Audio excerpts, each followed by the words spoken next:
Chapter 21 Hooded Monster. You are listening at Novel Full. Audio. Kairos looked down the stairwell for the basement. Is this supposed to be the entrance to hell? It looked like an entrance down into a cave. However, there were what appeared to be red veins pulsating around these rocket walls, almost like the place itself was alive. Tori furrowed her brows when she saw this. It wasn't like this before. Chase raised an eyebrow. What was the situation before? Tori closed her eyes. There were these monsters chanting to something around this red prism that was floating in the air. I wanted to snatch it, but wasn't sure about the strength of those monsters. Kairos furrowed his brows, then turned to Nicole, holding out one of his fire axes. Oh yeah, take this. You will probably need it. Nicole took the fire axe with a firm grasp and nodded. All right. Kairos then turned to Tori, who wasn't moving. Are you going to lead us in? Tori stuttered. Aye. Kairos gave her a deep look. There was a clear amount of hesitation on his face, but after a few seconds, he sighed. I can take the lead. Nicole's eyelashes jumped. But it's fine. Kairos shook his head and began walking down the steps. Tori's eyes widened, clearly surprised. However, Kairos paused as he walked down the steps and turned to glare at Tori. Believe me, I will make you regret it if you try something. Tori's face twitched, but she nodded soon after. Got it. With that, the group began walking down the steps. The pulsating red lines made it feel as though they were walking down the belly of the beast. And when Kairos reached the bottom, he surveyed the area. Tori had been right behind him. She stepped down along with him, then looked at the area. This isn't what I remember at all. Kairos turned to Tori. When was the last time you came here? Tori spoke softly. Just a day ago. Kairos nodded. It appears that the red prism you were talking about has some sort of value then. He narrowed his eyes. Probably some kind of a super shovel. Chase raised an eyebrow. What are you two talking about? He made his way down towards the ground floor, then looked around. Instead of a basement, there was a giant cave that had been hollowed out. The overall area they could see was around the space of a football field, which was far greater than any basement was supposed to be. Far off into the distance, were two separate pathways that seemed to contain endless darkness. Kairos' eyebrow twitched. Does anybody have a flashlight? Chase nodded. I should have one. He reached into his own backpack and pulled out a flashlight after a little bit of rummaging. Kairos took it with a bit of surprise. That's convenient. Chase shrugged his shoulders. If you camp within the forest overnight, this thing becomes more useful than you'd think. Kairos looked it over before switching on, letting it release a fairly strong beam of light. He then began walking towards the two pathways. So, left or right? Harold furrowed his brows. Do we really have to go down here? Kairos shrugged his shoulders. No. But we also don't have to search for food either. Harold narrowed his eyes. But scavenging for food is a risk we have to take if we want to live. Kairos sighed and walked forwards. Food is for our immediate survival, but without a certain amount of power, we won't survive anyways, or even be able to acquire that food. Harold still seemed against it. But, honey. Sydney gave him a sad look. He's right. People are simply becoming too strong too fast. Harold turned to her, then let out a soft sigh. All right. With that, Kairos clicked his tongue and began walking forwards. Well, we really don't know what is down either path, so we might as well just go down the left one. The group followed from behind, causing countless rocky tapping sounds to reverberate across the air. It almost made the place seem bustling despite how empty it looked. The pathway was rather large. If they wanted to, 4 of them could comfortably walk shoulder-to-shoulder. However, it was only Kairos at the front while the rest of them clumped up from behind. At first, it was just a straight tunnel. The red veins across the walls seemed to grow a little larger, but that was it. And eventually, they came across a set of 3 tunnels. Kairos shone his light between the 3 pathways that hardly looked different from the other. It appears to be a maze. Chase rubbed his chin with his thumb and forefinger. I recall a saying, that if one were to hug the left side of the wall, they could get through any maze. Kairos tilted his head to the side. Well, that only applies if the destination is from one end of the maze to the other. If the goal is actually the center of the maze, then a set of walls that aren't connected to the rest will thwart that. Nicole blinked a few times. What? Kairos waved his hand dismissively. I'm just saying that the tactic isn't perfect. Though we may as well follow it for now. With that, he began walking down the left path of the 3 options while the others followed from behind. It was just a normal pathway at first but slowly expanded to become a rather large room. Then up ahead, there were 2 more pathways.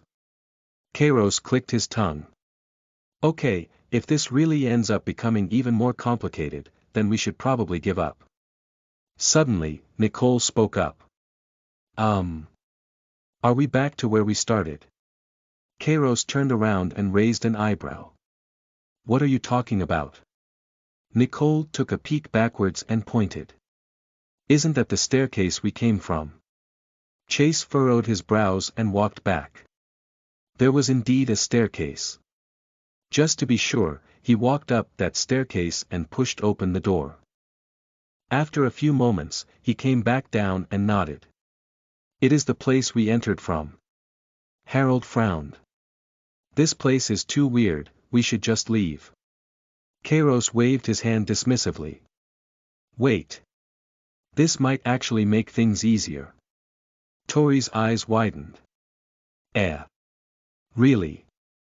She was a little nervous because her suggestion seemed to be a waste of time. Kairos rubbed his chin.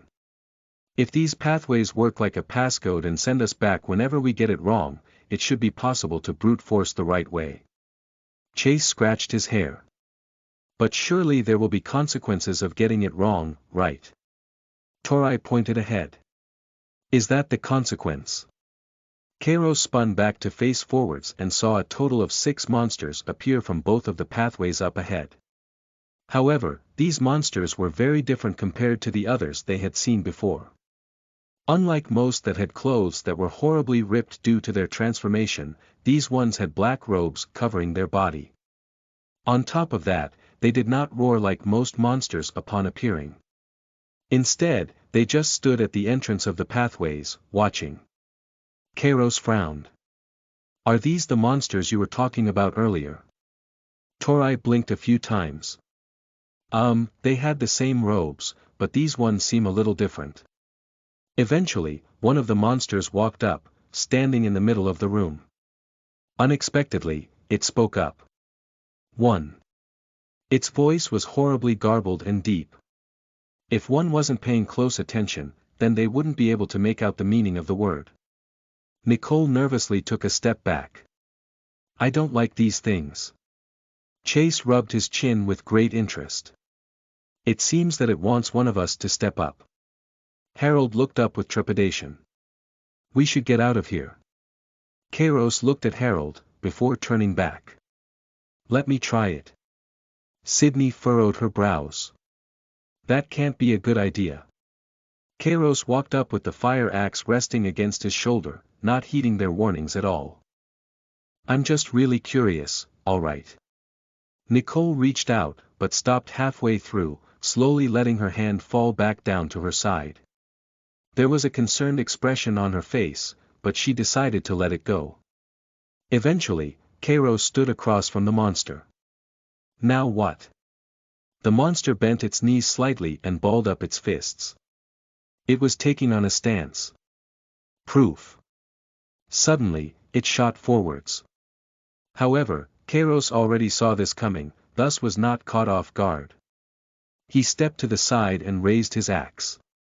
The monster threw a punch towards Kairos at a startlingly high speed. However, it was nothing to him paired with his future vision and higher agility. Kairos gave up on striking and got ready to dodge the attack, yet the very moment he did, his future vision warped before showing the monster's fist pull back as the other shot forth. Kairos decided to swing his axe at that fist instead. And once more, his future vision distorted, before showing him that the fist twisted at an elusive angle, out of the trajectory of the axe. Thankfully, because of Kairos' high agility, he was able to react in time, shifting his axe to block. A loud bang rang out. Kairos hurriedly backed off while furrowing his brows. Although from the outside perspective, all they did was exchange blows once, it obviously wasn't so simple.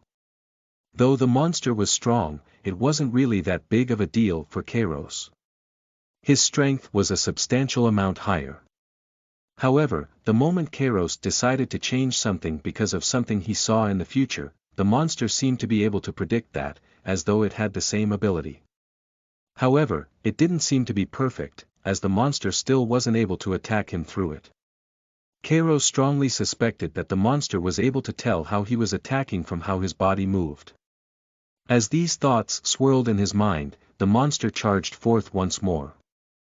On the other hand, Kairos made sure to keep his distance. His main advantage was the reach provided by his fire axe, thus he fully intended on using it. Right when the monster would be in range, Kairos swung with his axe. He saw that the monster dodged to his left in his future vision, thus redirected his trajectory to the left. Unfortunately, it seemed that the monster saw it coming as his future vision warped, showing the monster dodging to the right. Kairos clicked his tongue and gave up on the swing altogether. Instead, he backed up some more. Nicole shouted. "Do you need help?" Kairos grit his teeth. "I got this, don't worry." This time, he swung his fire axe horizontally, so that the monster couldn't dodge to the side.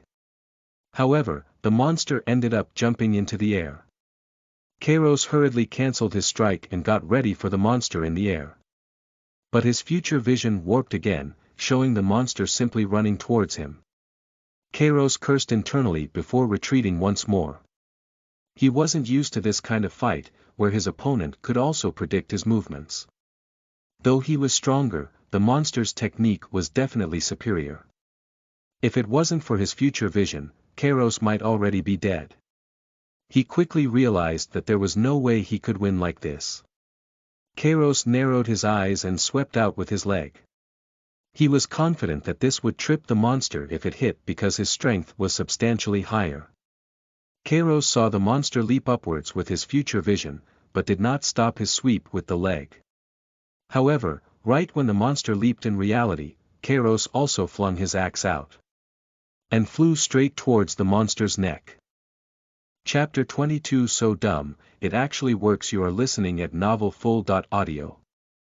Kairos didn't put his full strength into the attack, but was also pretty confident that he would be able to hit the hooded monster hard while it was in the air. Worst case scenario, it blocks the attack with its arm. However, his future vision showed him that things could be worse. A third hand burst out from the monster's chest, extending out and grabbing the blade of the fire axe. Seeing this, Kairos immediately stopped his swing and shot backwards. However, he quickly saw that the arm coming out of the monster's chest wasn't so simple. It had no skin, making it a bright red mass of muscle, and was able to extend out much farther than its normal arm. Despite the fact Kairos retreated, the arm continued to shoot towards him and grab onto the blade of the axe. It was simply too fast for him to do anything. Kairos attempted to resist, but quickly realized that this arm was far stronger than normal, to the point it could lift him up if he stubbornly held on to the axe. As such, he decisively let go of the axe despite knowing that it was his only weapon. A little bit of insanity seeped into his adrenaline-filled mind once he realized that he would have to beat the monster using his bare hands. Kairos' eyes became bloodshot as he hunched over. Then, he blinked a few times before calming down. The monster spoke. "Pass." It was horribly distorted and fleshy, sounding like usual, but the tone behind it made the meaning clear even if the word itself wasn't so clear. The arm that had burst out of the monster's chest continued to extend out towards Kairos, but at a moderate pace. It held out the axe right in front of him, which Kairos promptly took. The arm then rapidly disappeared into the monster's chest as it went back to its original position. However, before the monster went all the way back, it turned its head around to look at Kairos and nodded. Strong. Kairos blinked a few times before walking back to the others. I guess they want to test us for some reason. Nicole took a deep breath. That was dangerous. Kairos nodded. That arm was unexpected. As they were talking, 3 of the hooded monsters walked up. The one in the middle was at the front and raised 3 fingers. 3. Seeing this, Harold furrowed his brows. We don't have to listen to them, right? Chase shrugged his shoulders. I suppose not. But that would be boring. Tori's eyes were slightly widened. It would be a waste not to interact with monsters that actually have intelligence. Kairos sighed. But of course, I don't think those things would hesitate to kill one of us. So if you do choose to go up, you should understand that your life is at risk. Chase smirked. Haha, that is not enough to stop me. With that, he walked a few steps forward, but still hung back. Tori shot a look at Kairos before turning to the monsters. They seem tough, but I should be able to deal with them. She walked up until she was only a few meters away from the monsters. They did not react to her presence. It seemed like they wouldn't act until 3 people stepped closer. Sydney and Harold were both extremely reluctant. They didn't look like they would step up anytime soon. As for Nicole, she was also hesitant, but eventually grit her teeth and walked up as well. Harold's eyes widened slightly as he saw this. Nicole. Nicole cowered slightly, but remained resolute in her decision. I will back off if it gets too dangerous. Sydney also seemed concerned. But Nicole gave a small bow. I want to build a peaceful future, so I won't give up any opportunity. With that, she left her parents speechless, then got up next to Tori. Nicole stared at Tori with a frown, clearly showing her dislike. In response, Tori simply cleared her throat. You can't just go charging in recklessly. Nicole pouted. I will do what I want to do. Tori pressed her lips together. You can't completely commit to any of your actions, or you will be left helpless once the opponent reacts in time. That's why I was able to knock you out immediately, but couldn't for your friend. Nicole furrowed her brows. What are you talking about? Tori sighed. If you were paying attention to the fight he had earlier, you would notice he constantly gave up on swinging once he noticed it would be unfavorable to do so. Keeping your options open is always necessary. Nicole seemed a little hesitant, but eventually decided to ask for advice. What options should I be keeping? Proof. The monster at the front interrupted her. Tori narrowed her eyes. No time. She immediately swung her katana, which the monster at the front blocked. A clear thump rang out. Though her attack tore through its flesh easily, it stopped right in its tracks after hitting the bone. The monster began pushing back, but Tori immediately retrieved her katana and backed off. Her strength was not enough to deal with this kind of monster easily. On the other hand, Nicole hurriedly put on the red watch during this time. Right afterward, she swung the fire axe at the monster's head. Unfortunately, the monster was 1 step ahead, literally.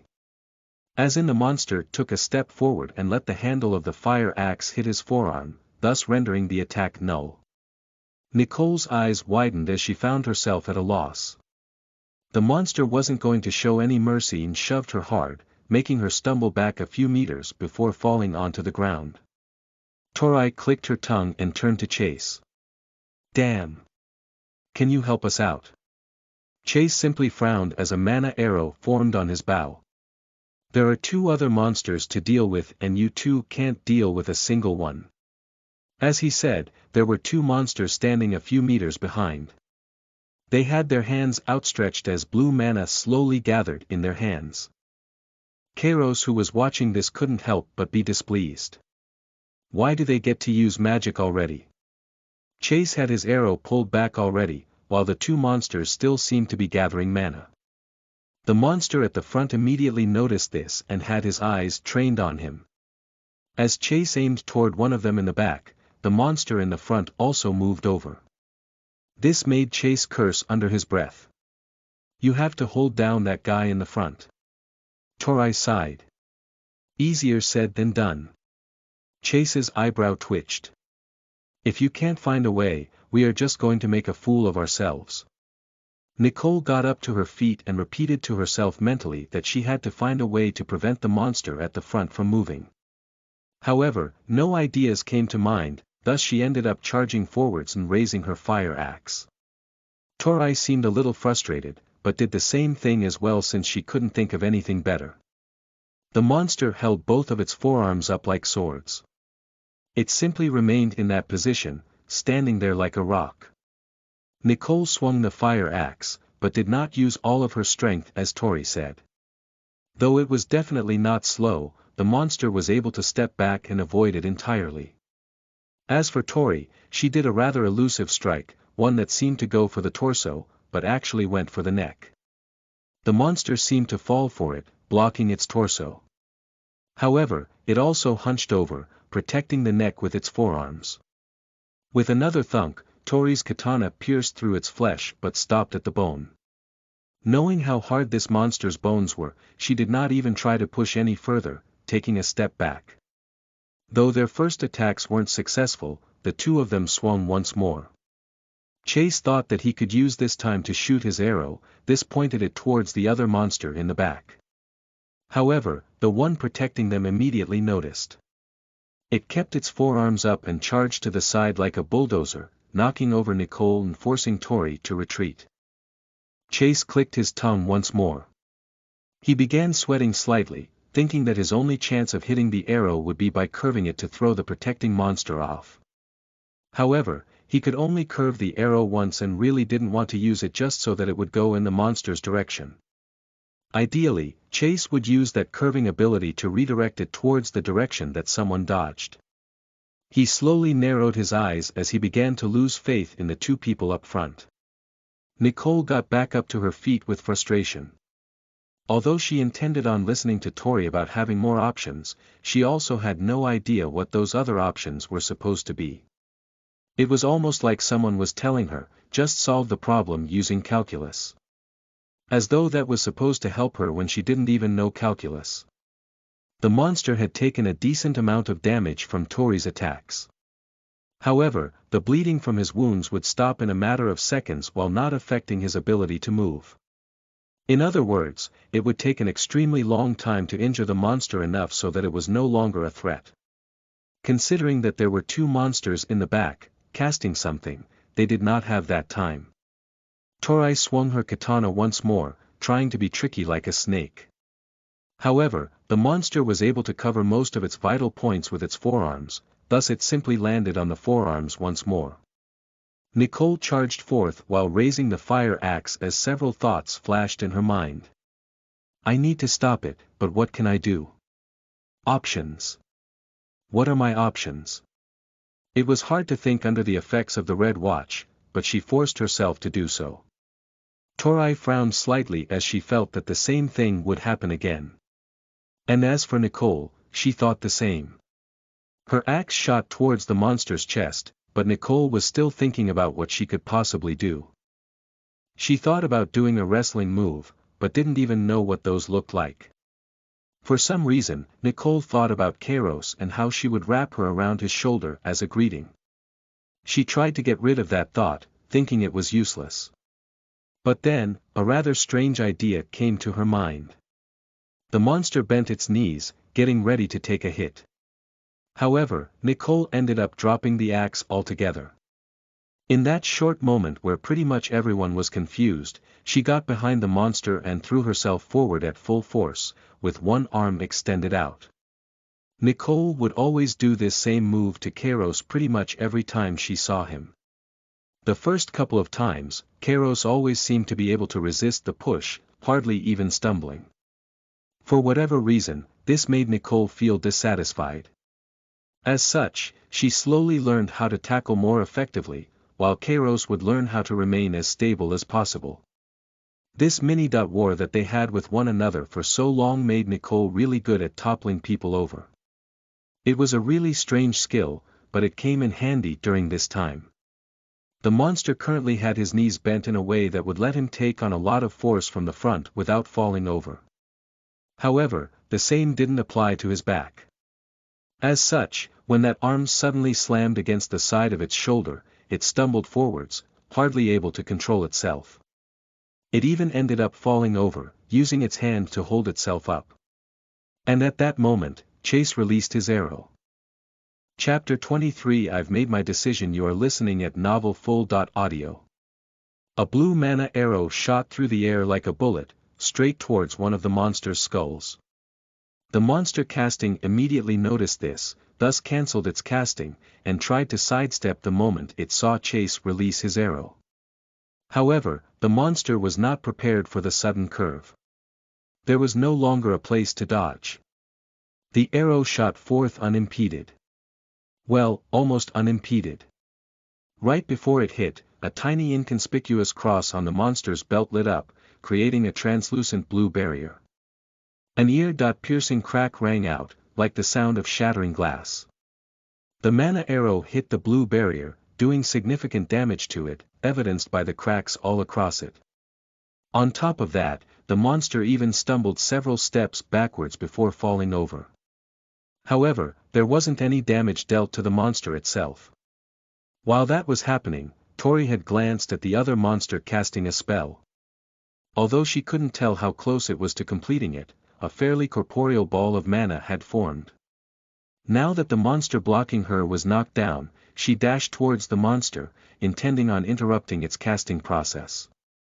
Unfortunately, that wasn't the best timing. While Tori made it halfway, the ball of mana had condensed fully before disappearing altogether. There was a flash of light before 3 red mana missiles appeared, shooting towards Tori at different angles. Though they were fast, she also had extremely good reaction time, thus could sidestep. Unfortunately, it turned out that they were homing, thus followed her. Tori grit her teeth as an extremely unwilling frown formed on her face.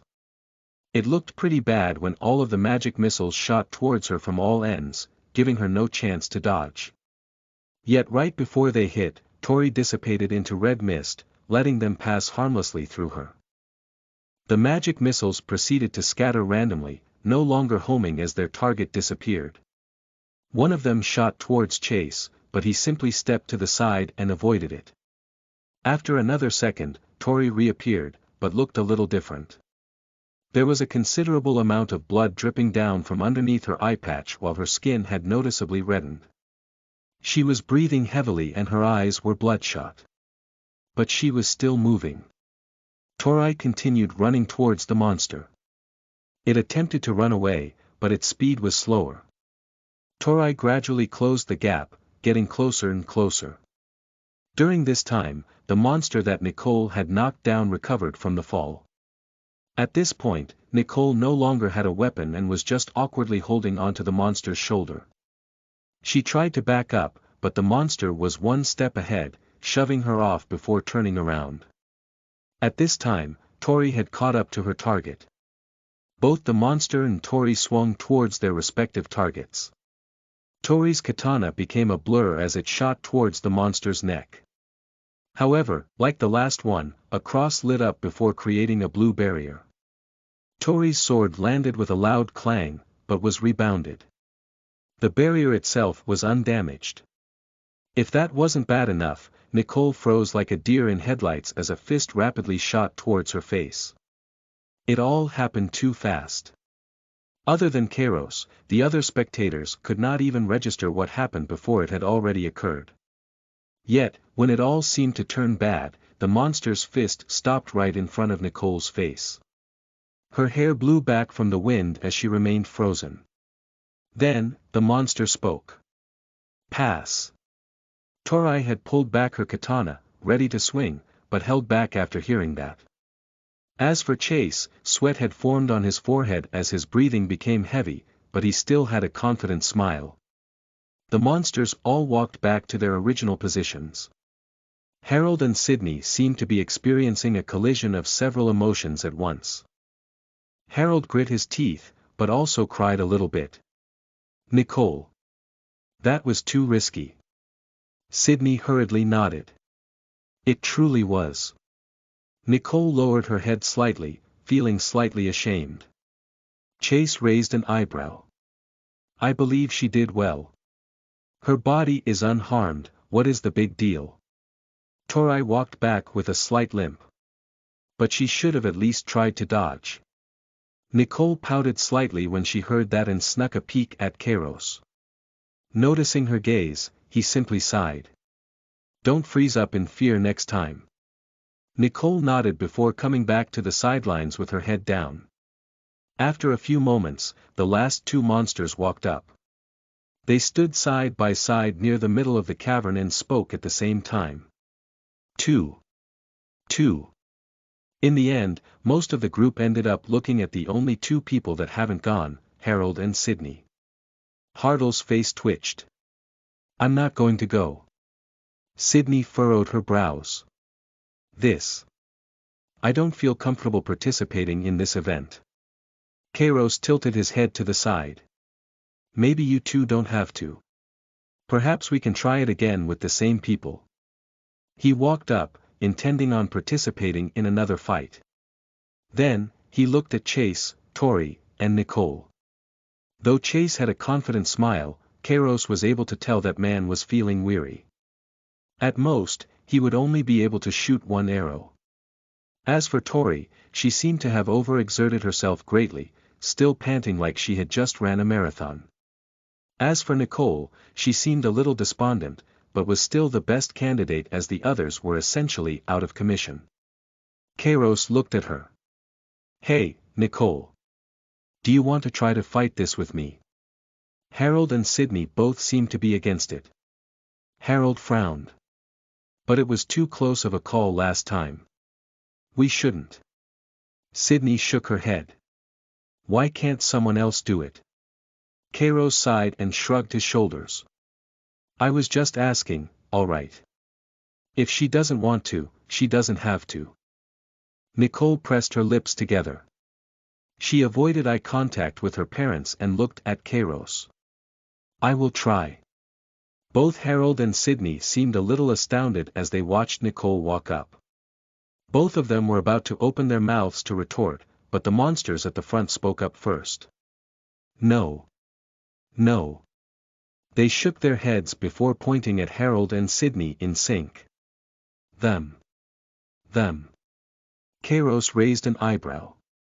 What if they don't want to fight? The monsters shrugged. No. Entry. Kairos' eyebrow twitched. For all of us.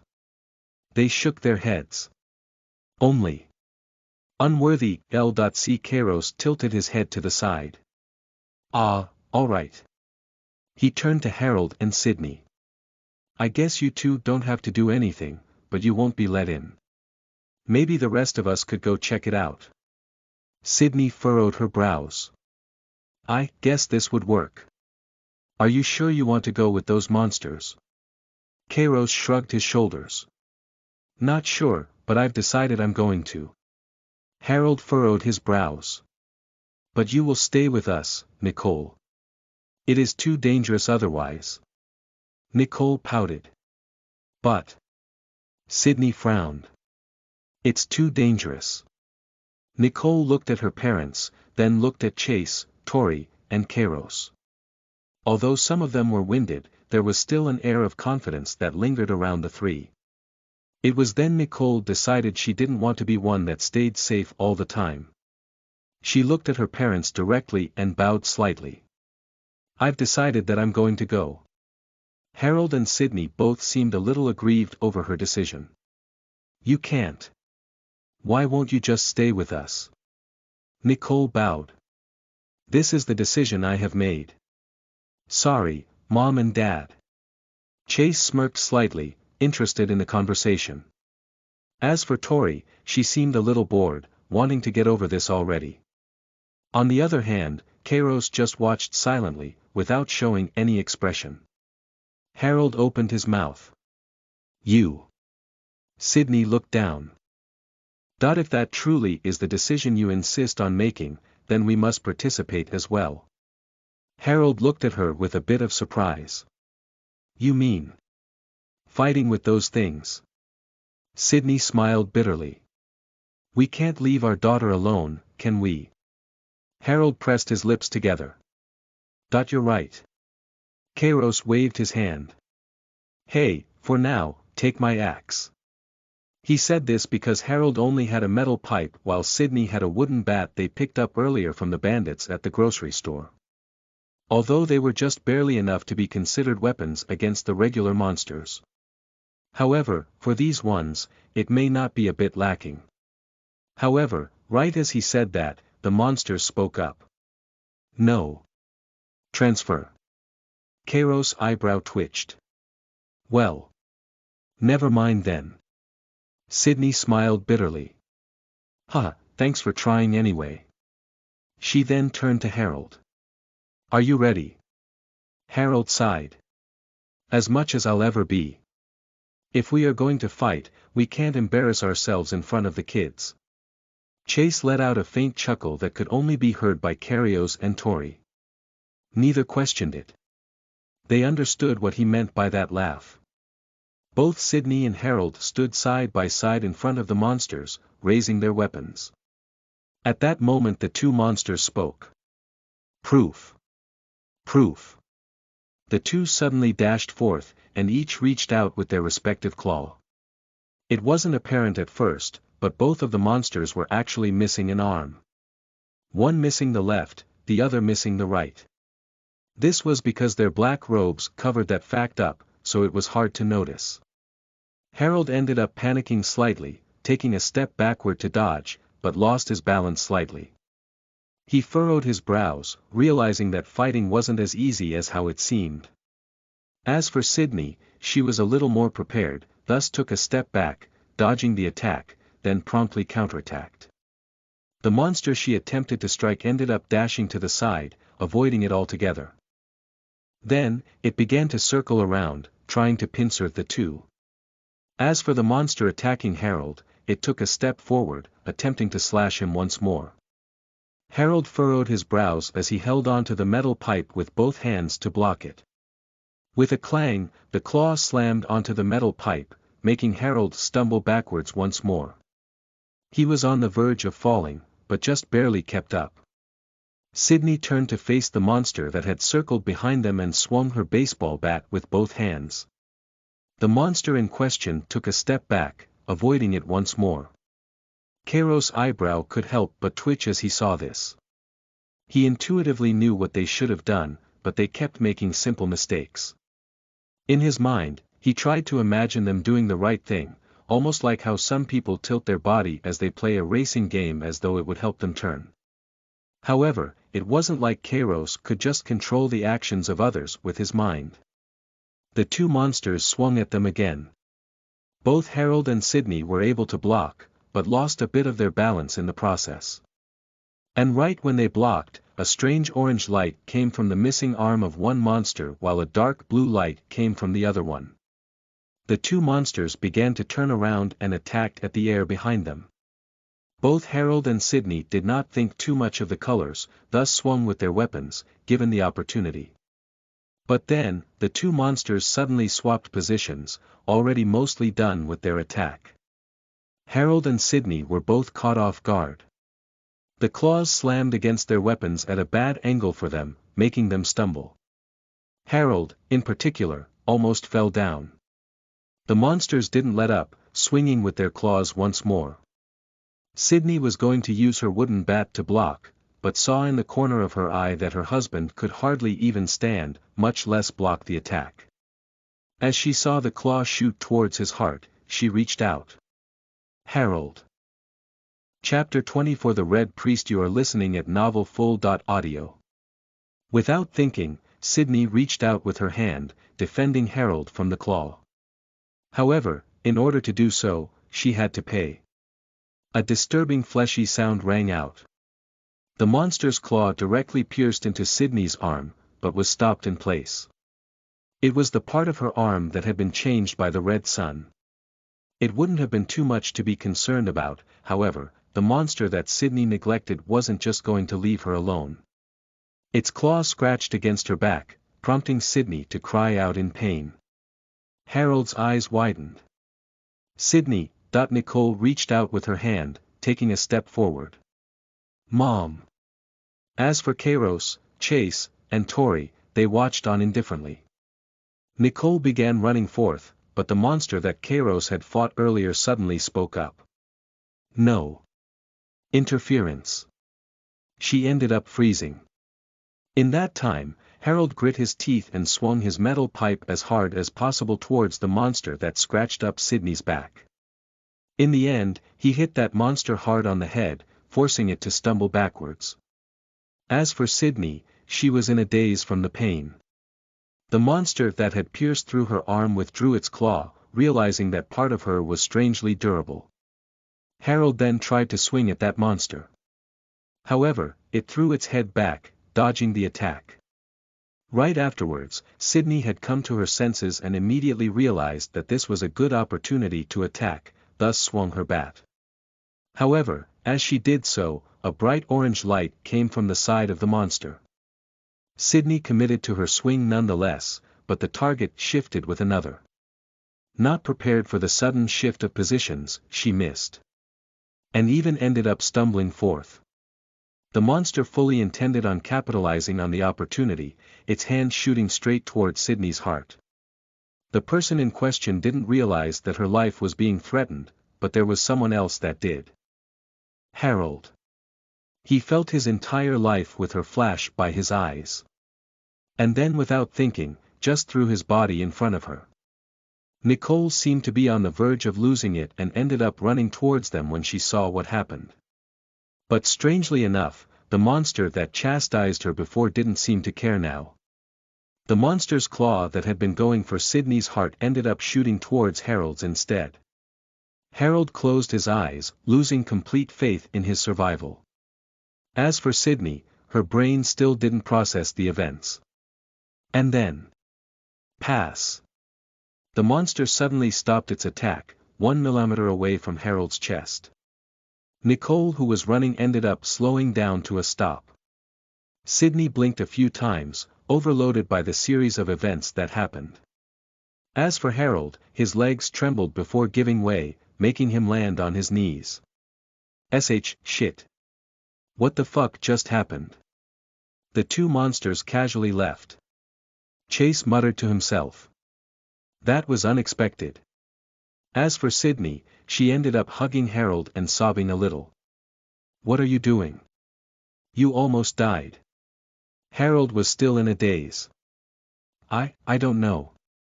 Sydney's back ended up bleeding pretty badly.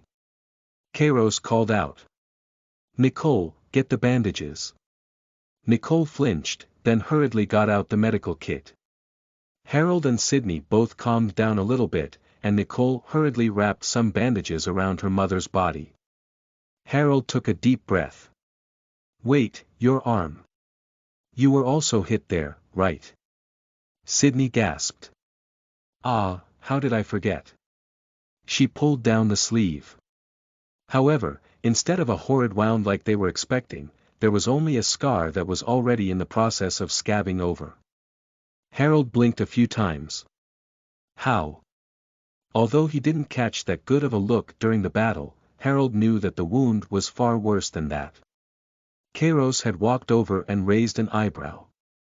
It seems that the red sun made that part of your body have extremely high levels of regeneration. Sydney blinked a few times. Oh. The hooded monster from before had all grouped up and began walking down the left tunnel. The one in the lead turned its head around. Follow. Kairos looked at the others. Anyway, now that we all passed, should we have a look? Chase chuckled. That's what we did all of this for, no.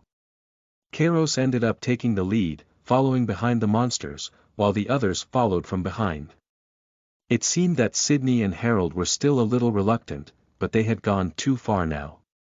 As they walked, Kairos wondered how these monsters were able to retain their sanity to this extent. After all, the other monsters seemed to retain their intelligence a little, but not enough to use genuine combat tactics or formulate enough thought to even speak. Upon reaching a set of 4 tunnels, they chose the one on the far right. Then, there were 7 tunnels. The monsters led them down the 3rd one. Kairos cleared his throat. "Hey, where are we going anyway?" The monster at the front spoke.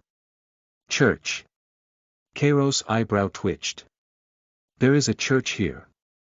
The monster nodded. "Yes." Chase rubbed his chin. "I was never a fan of going to church." He narrowed his eyes. "But I feel like this one might be more interesting." The red veins lined against the tunnel walls became far larger. It reached the point where it had reached the thickness of an arm. It was a little creepy, but other than pulsating strangely, they didn't do anything else.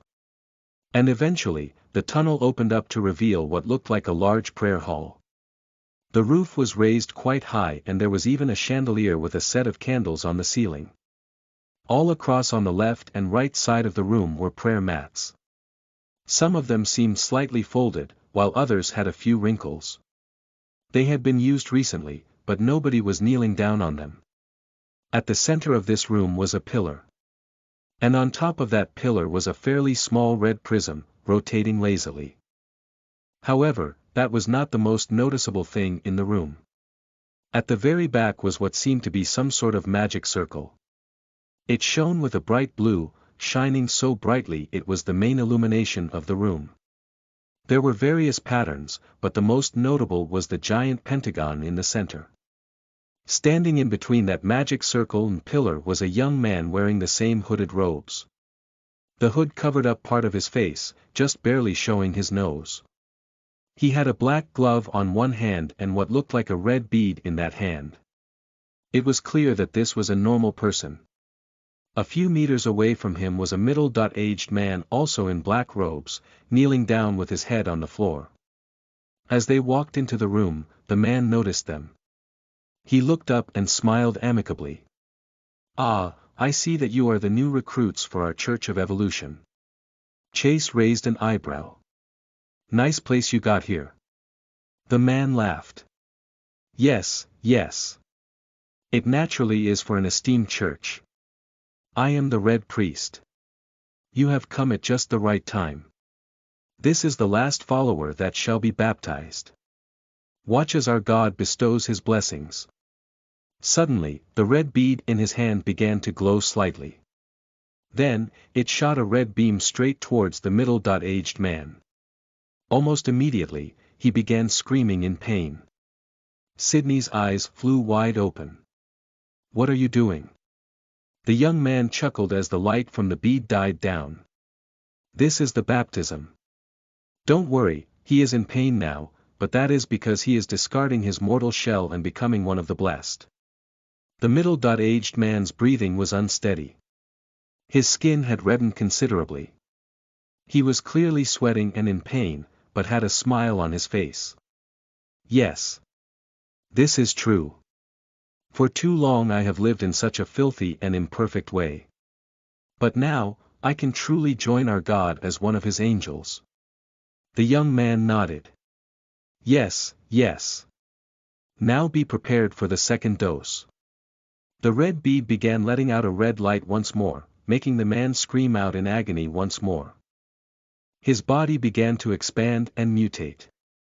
The black robes on his body used to be loose-fitting, and even oversized, but now they were tightly wrapped against his body. Nicole cringed in fear at this strange display. She wanted to tell the two to stop right now, but was too scared to say anything. The light from the red bead dimmed once more. Now, the middle-aged man began to growl, almost like he was an animal. It looked up at the Red Priest and seemed to be on the verge of attacking. Seeing this, Harold furrowed his brows. "Watch out. However, the Red Priest was not afraid. In fact, he chuckled. Do not worry. They still understand the meaning of our God and will not bite the hand that feeds. This was a little hard to believe as the half-transformed middle-aged man pulled back his partial claw, ready to attack. Harold frowned. Are you sure? Suddenly, the middle-aged man lunged forth, swiping towards the Red Priest's face. Yet, right before it was about to connect, his attack stopped. The Red Priest did not even flinch that entire time and even had a small smile on his face. Instead, he let out a calm and gentle voice. Remember who we follow. The middle-aged man let out a garbled voice. God of Evolution. Then, he slowly got back down on his knees and his head against the floor. The Red Priest nodded. Good. Kairos and the others watched on in astonishment. The red bead then began to glow once more. The middle-aged man spasmed violently, letting out monstrous cries of pain. But eventually, those cries of pain disappeared despite the red light shining on him. The middle-aged man was now a monster. It slowly stood up, then put his hands together in the praying gesture. The Red Priest smiled.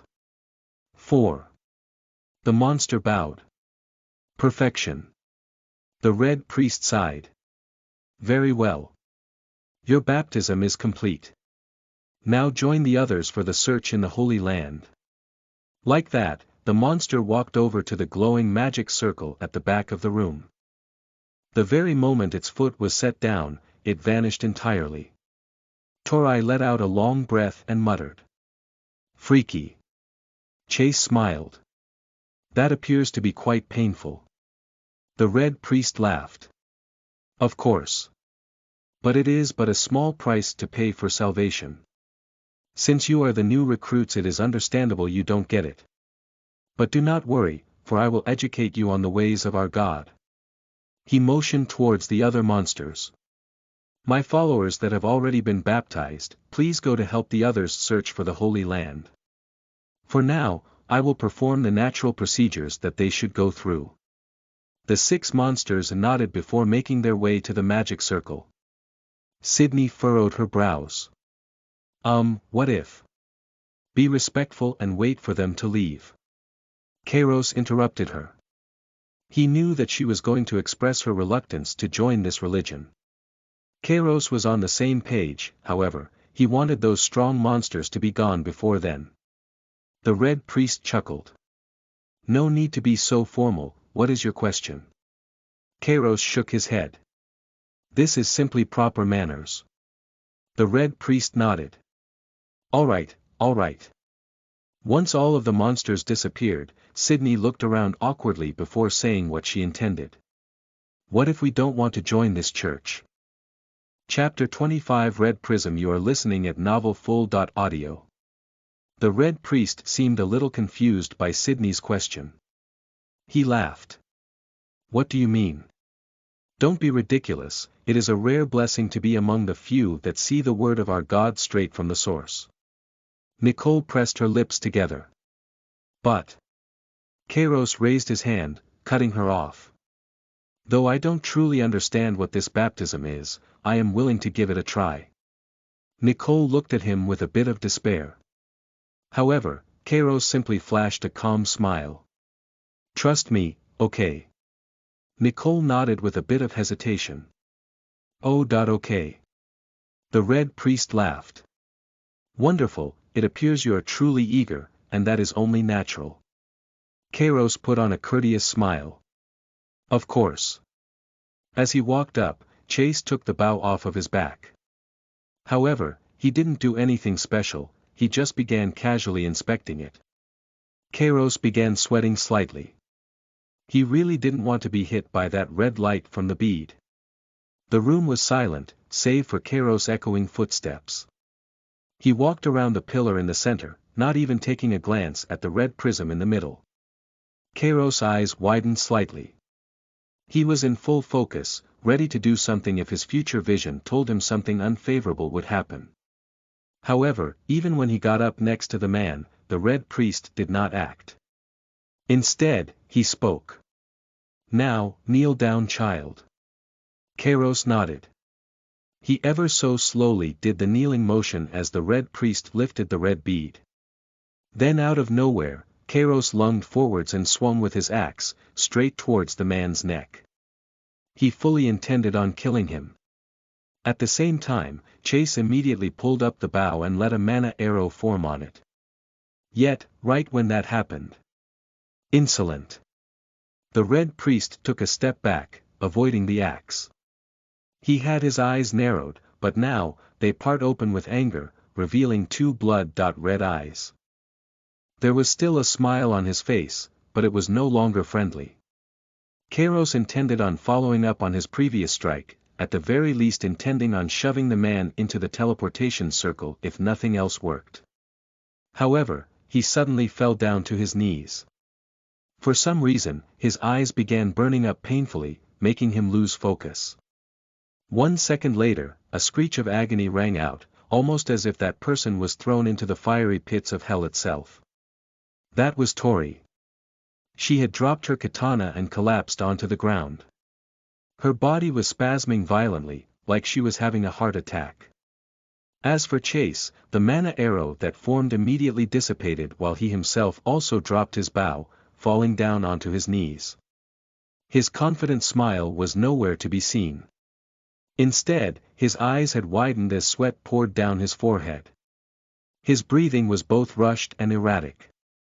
Chase was grabbing at the center of his chest, almost like he wanted to peel out his own heart. As for Sydney, her legs buckled as she grimaced in pain. She held on to the reddened part of her arm and ended up taking a few steps back before hitting the wall behind her. Nicole furrowed her brows and ended up grabbing hard onto the section of her arm that usually wore the red watch. The only person that was unaffected in this whole thing was Harold, who looked around with clear confusion. The Red Priest spoke with the same gentle voice, but dragged his words a little and did not try to hide his hostility. "I don't understand. How can you not understand the truth when it is so clear?" Harold looked at everyone in pain and began sweating in anxiety. The Red Priest took in a deep breath. "All of you may not understand now, but as part of the blessed, you must learn to open your eyes to our true God." He shook his head and sighed. "It appears that ignorance truly is too terrifying, making one turn on the very being they were supposed to worship." The Red Priest closed his eyes. "But no matter. Once all of you are educated, you will understand." Harold grit his teeth and held on to the metal pipe a little tighter. He took another look at everyone else in agony and realized that he was the only one standing. He decided not to question why he was the only one unaffected, and thus charged towards the Red Priest, raising the metal pipe high in the air. "Ah!" The Red Priest's eyes widened considerably. "A heathen." Harold responded by running towards him while gritting his teeth. The Red Priest seemed considerably confused. How was a heathen able to pass the trials? That is. At this time, Kairos was covering his eyes with both hands. However, that did not stop the painful sensation. Though that didn't mean he was fully experiencing it. In fact, Kairos was overreacting a little. That was because the glasses were able to block a large portion of whatever was assaulting his eyes with great pain. He covered his eyes, but that was mostly to push the glasses onto his face a little closer. The pain really was intense despite being blocked. However, Kairos quickly removed his hands once he heard Harold scream. And with his future vision, he saw the Red Priest lunge for the red prism hovering above the pillar in the center. And so, Kairos moved. He too lunged for the red prism, but also pushed against the Red Priest's body, pushing him back. The Red Priest was immediately incensed.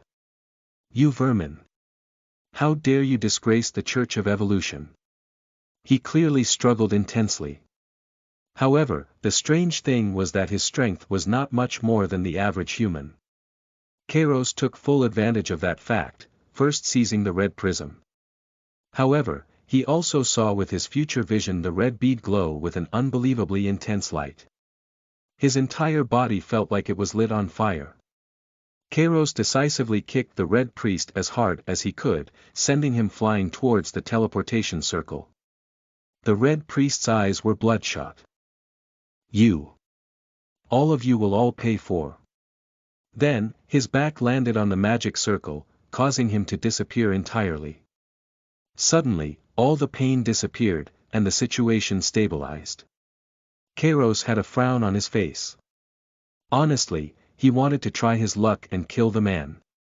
After all, it was better to have corpses as enemies, unless they are a necromancer, of course. However, not only did he drop his axe, but there was simply no time unless he was willing to suffer the consequences of that red bead. But the most important thing was that he believed the source of their pain was from their evolved body parts. Since that red bead would force evolution, then the consequences were obviously extremely frightening. Kairos let out a sigh, then rubbed his eyes, pushing up his glasses in the process. Though he didn't have it as bad as everyone else and had a high willpower stat, he still teared up quite a bit, showing how bad it was. As for the others, they were all panting, recovering from the painful sensations, other than Harold, that is. Torai was still spasming slightly and even frothing at the mouth. As for Chase, he had both hands on the ground. Sydney and Nicole seemed to be fine after a little while though.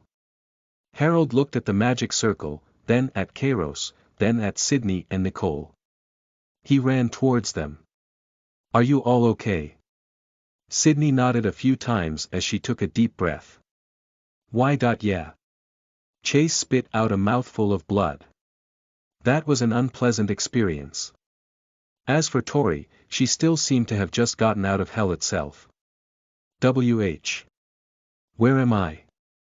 Kairos pushed up his glasses. "You're in heaven." Tori suddenly sat up. "What? I can't be dead." Then, she looked at her surroundings and blinked. "Oh, I'm not dead." Tori massaged her temple with one hand and picked up her katana with the other. "What happened to that weird guy?" Kairos shrugged his shoulders. "I kicked him into the magic circle. He's wherever that thing leads to." Chase laughed. "Thankfully you dealt with that quickly." He still had one hand over his heart, but slowly removed it. Kairos sighed. "Wasn't able to kill him, but I was able to get this thing." He held up the red prism closer to himself. The bottom part of the red prism had a spherical indentation. It seemed that it was somehow related to the red bead. Suddenly, a status panel appeared in front of Kairos. Status, ID 000000000001, hide, that was all that it said. It took Kairos a second to process, but he quickly realized what it was. This prism has its own status panel. Chase's eyes widened. He walked over and took a look at the status panel as well. It does not tell much, though. Though the ID might be special in some way. Kairos rubbed his chin with his thumb and forefinger. There is definitely some use for this. However, there isn't any instruction manual that tells me what to do. Nicole walked over to Kairos with a bit of an anxious expression. Are you okay? Kairos looked up, a little confused by the question. I think so. Am I wounded somewhere?" Nicole blinked a few times. No. You were so close to that guy." Kairos waved his hand dismissively. "It's all okay now, don't worry so much." He shifted his gaze towards the prism and narrowed his eyes. "Instead, we should find out what this does." Then, Kairos tucked it away. "But before that, we need to get out of here just in case those guys can come back." The others were more or less in agreement, thus with Kairos in the lead, they got out of the cave. He had remembered the order they used to get into this place, and decided to just use the same order to get out. From there, they walked up the steps and out of the cave, finally back into the neighborhood they were familiar with. Nicole took a deep breath. It's so strange to think that there's actually just a giant cave right underneath us. Kairos rubbed his chin. I don't think that was naturally formed, at least not man-made. Chase chuckled. The red veins, right? Kairos nodded. Yes. I think that this prism should be able to replicate that. Unless the creation of the cave was actually one of their special abilities or something. Torai raised both eyebrows. That would be so strong. Nicole tilted her head to the side. Would it? Torai scratched her hair with frustration. Yes. It is really hard to create a genuinely safe space, in any building, especially because of the windows. If you don't barricade them really well, then the monsters can just break through them. And even if you do barricade them well, they can still break through with a bit more effort. She looked towards the prism in Kairos' hand. If that can create tough walls, then it means we can make a safe base anywhere. Kairos slowly nodded. That does sound pretty nice. He looked towards the others. Also, I'm feeling really hungry right now. Why don't we get to another grocery store and hope that it is not looted? Maybe then we can see if this prism really works and hole up there if it does. Nobody was against it, and with that, the others set off towards another grocery store. Sydney led the way as she was pretty sure she knew where the next one would be. Along the way, they met a few small groups of monsters. They were nothing too big to deal with, such that Nicole, Sydney, and Harold were enough to take care of them. Kairos decided not to interfere because the points wouldn't have much use for him right now. By the time it was relatively late in the afternoon, the group came across another grocery store. But this time, there were corpses scattered across the ground. A bloody battle was happening right at this moment. Chapter 26 Chad, you are listening at novelfull.audio. Get the fuck out of here. You're not going to step a single foot closer. I'm either dying right here, or walking over your dead body into that grocery store.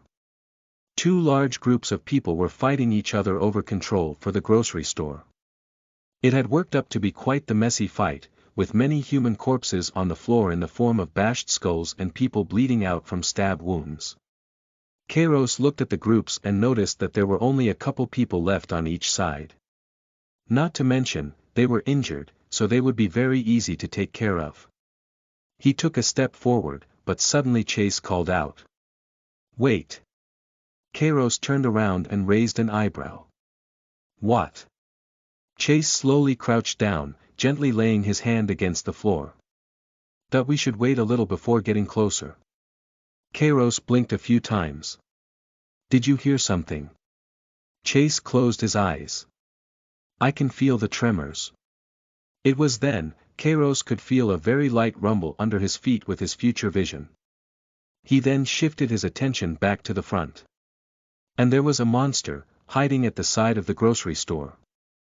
However, instead of trying to take advantage of weakened people, it began running away. Like it was running for dear life. The rumbling eventually became clearer, to the point that it was audible to everyone.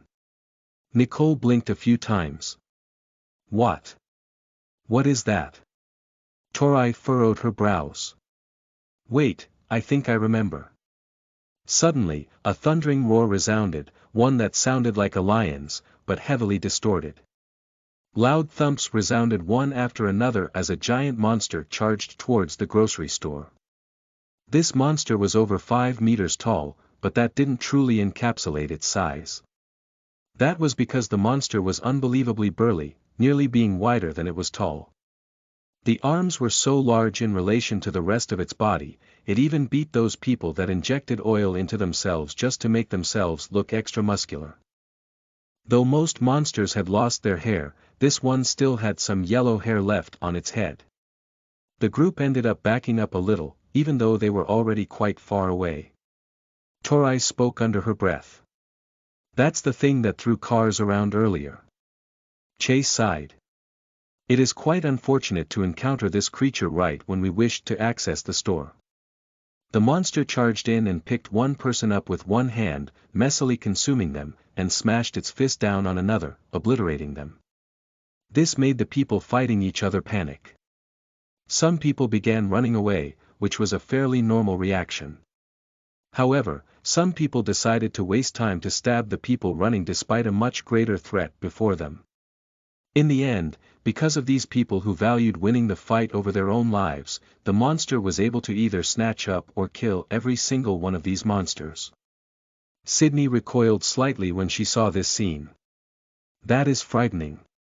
As for Nicole, she narrowed her eyes, staring at the monster intently. Wait. Is that Chad? Kairos' eyes widened as he also took a closer look. Those are the same clothes. It is Chad. Nicole blinked a few times. No wonder he is so muscular. Chase rubbed his chin. It appears that it will be quite difficult to enter that grocery store, don't you think? Harold frowned. Difficult. There's no way we are going to get in with that thing in the way. Kairos let out a soft sigh and turned to Sydney. Where is the next closest grocery store? Sydney frowned slightly. Not counting the ones we have visited, the next one is at least 3 kilometers away and a little off track. Torai blinked a few times. Off track. Kairos rubbed the side of his head. Off track if we want to get to the wilderness. After a period of deliberation, he decided that there was no point in hiding it now. Chase raised an eyebrow, but did not say anything. The monster began feasting on all of the dead corpses, prompting most of the group to look away. Nicole smiled bitterly. Maybe we can go to the wilderness then find food there. Kairos pinched the bridge of his nose. Do we have anybody that knows how to gather food in the wilderness? Chase rubbed his chin. I've hunted game before, but in terms of the various vegetation that is edible, I essentially know nothing. Kairos massaged his temple with the tip of his index finger. Would there be any wildlife in the closest wild that there is? Chase shook his head. Not for a while. There are measures that are taken so that most wildlife won't ever be close by. The most you would get are a few rabbits. The anxiety of the food situation kept creeping up on Kairos, making him extremely stressed. Seemingly noticing this, Nicole raised a finger. It's still okay. We can just wait for it to leave. Torai furrowed her brows. From what I've seen, that thing constantly rushes towards wherever it can find more food. She sucked in a sharp breath.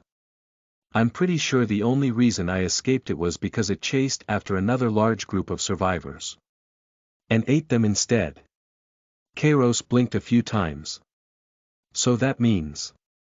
The monster looked around, seemingly aimless. But then, it turned towards the grocery store.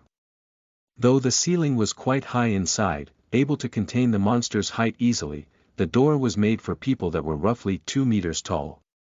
However, that didn't seem to bother the monster as it rushed in, directly smashing through the door and wall of the place. Kairos bit down on the end of his thumbnail. Nicole's eyebrow twitched. Oh. There were several bodies inside the store, which the monster began eating without showing any manners whatsoever. Various organs and half chewed flesh spilled out, splattering across the ground.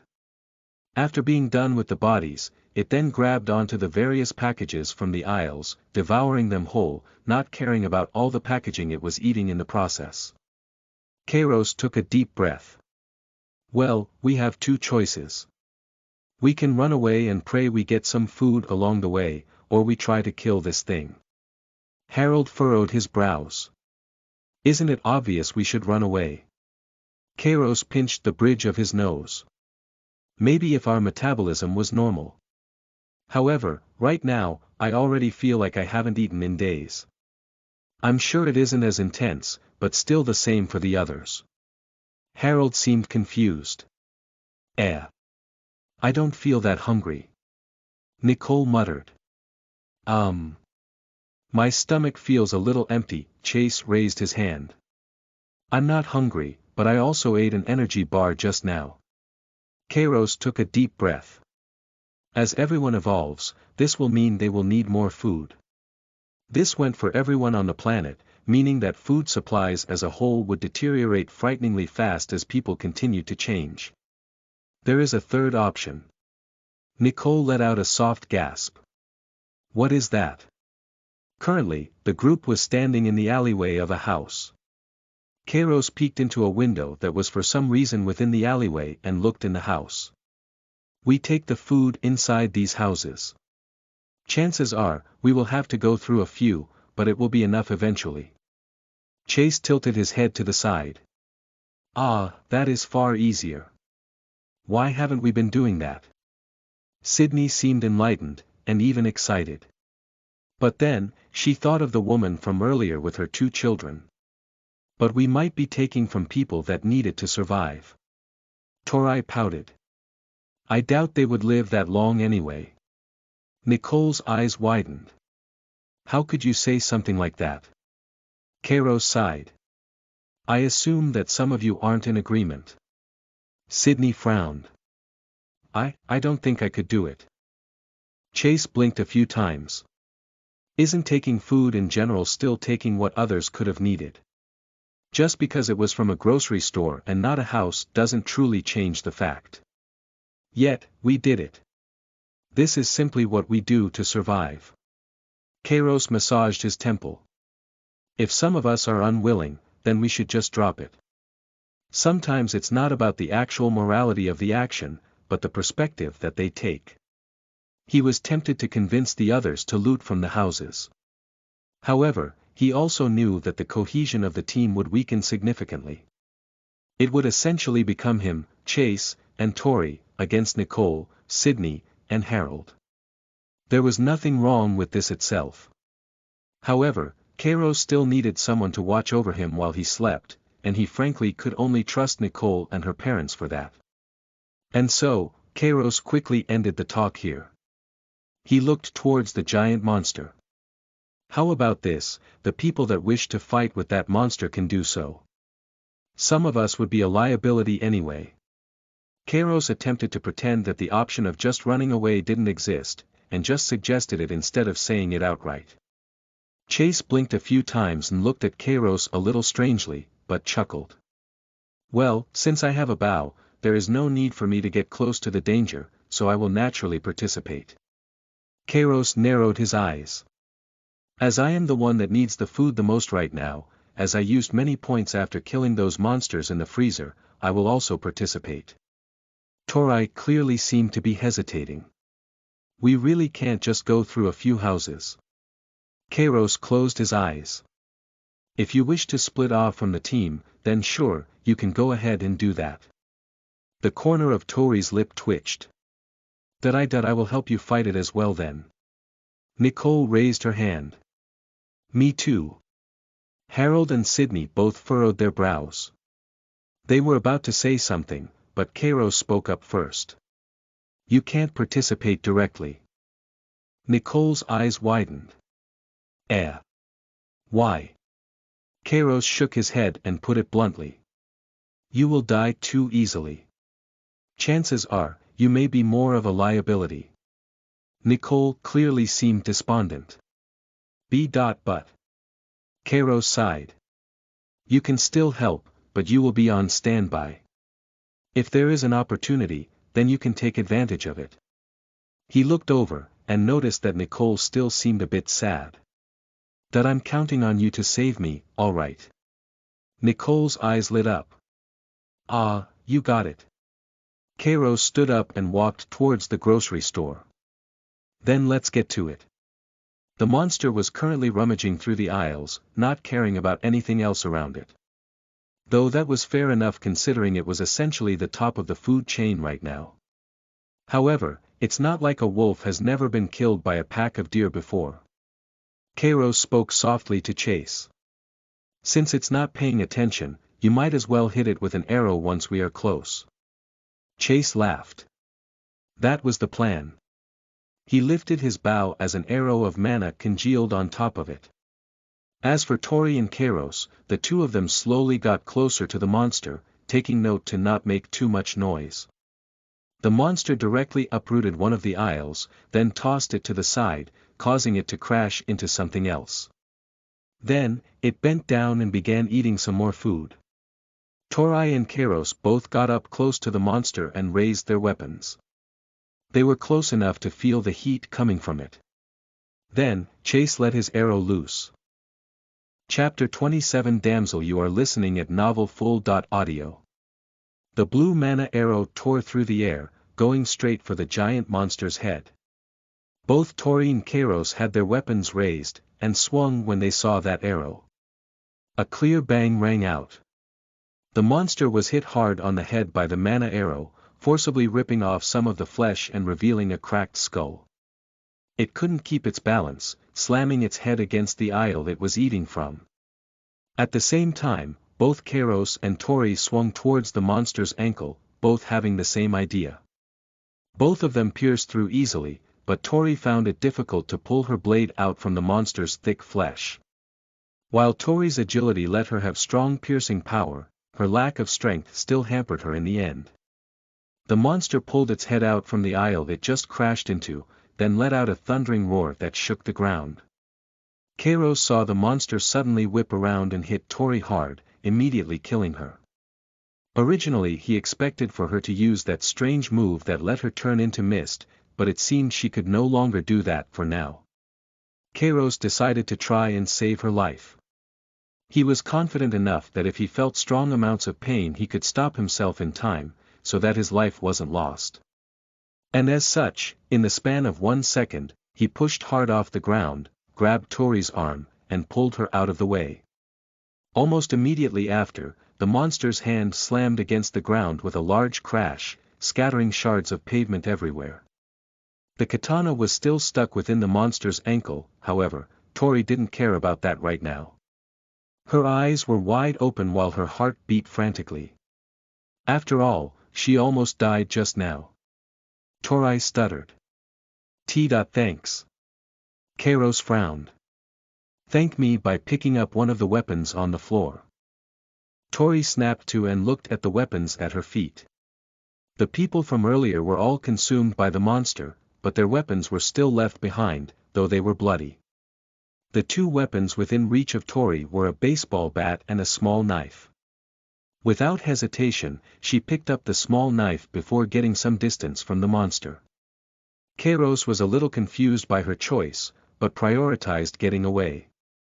The monster screamed angrily as it reached out towards the two. However, it stumbled as it tried to take a step forward. It was clearly hampered by the injuries it had taken to its ankles.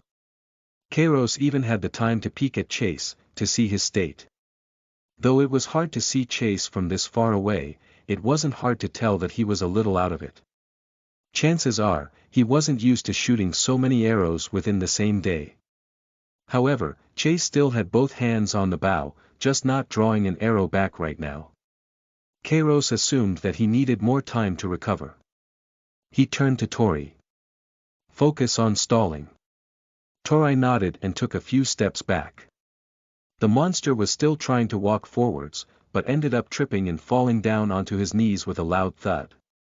It let out a groan of frustration, staring at the two of them with its large yellowed eyes. The monster used its hands to forcefully drag himself towards the two. However, while it wasn't that slow, both Tori and Kairos had enough agility, thus were able to run circles around it easily, leading it into various directions one after another. Kairos was anxious at first, but realized that it didn't have the same frightening regeneration that Sydney had, thus was still crawling around. Eventually, he was even beginning to feel pretty confident. Yet, as though he was jinxing himself, he suddenly saw a vision of blood-red rain pouring down from the skies. Less than a second later, it shifted to a vision of him soaked in that blood-red rain, screaming and turning into a monster. And finally, it showed him reaching out to touch a few drops of that rain, then him staring at this finger changing. Kairos suddenly came to, gasping for air. The monster seemed to realize that and charged towards him. Suddenly, it reached out with its hand, attempting to grab Kairos. However, while he was in a muddled state, that didn't mean he wasn't going to react. His future gave him plenty of warning time to jump up out of the way. The hand slammed down hard on the place he was just in. However, Kairos was not the most concerned about this. Instead, he looked up into the sky and noticed that a dark cloud was coming, and fast too. He spoke as loudly as he could. "Don't stay outside, it's going to rain." The others seemed a little confused, but the faint sound of rain gradually became clearer. Kairos panicked slightly when he noticed this. The rain cloud was moving way too fast to be normal. And so, he dashed into the grocery store, stepping right over the dead bodies. The monster promptly followed, slamming against one of the aisles as it entered. As for Chase, he began running towards the grocery store. Though he didn't understand why Kairos suddenly charged in, he felt that there must have been a reason that was enough to do so. On the other hand, Tori was feeling rather hesitant, but remembered that Kairos had saved her life earlier. And as such, she dashed into the grocery store. Kairos ran down the aisle as the monster behind him repeatedly slammed into them.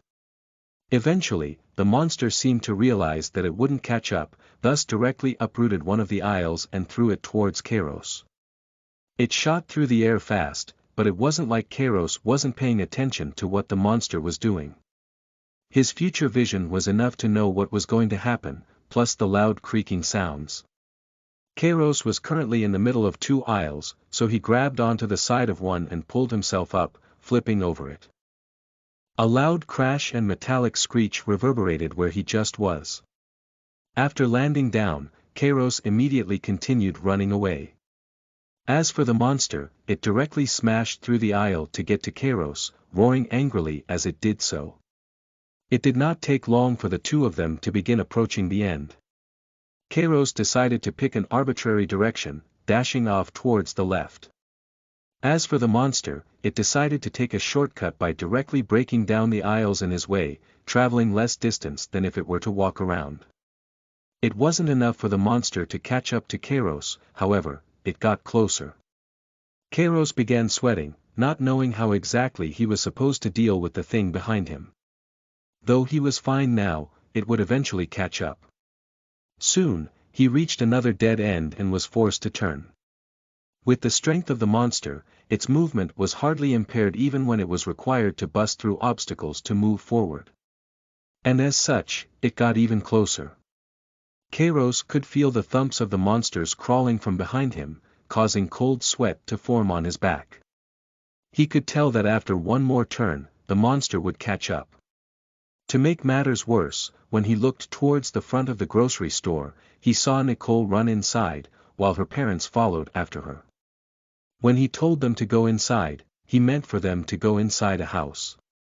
However, it seemed that his earlier comment about counting on Nicole made her a little overambitious.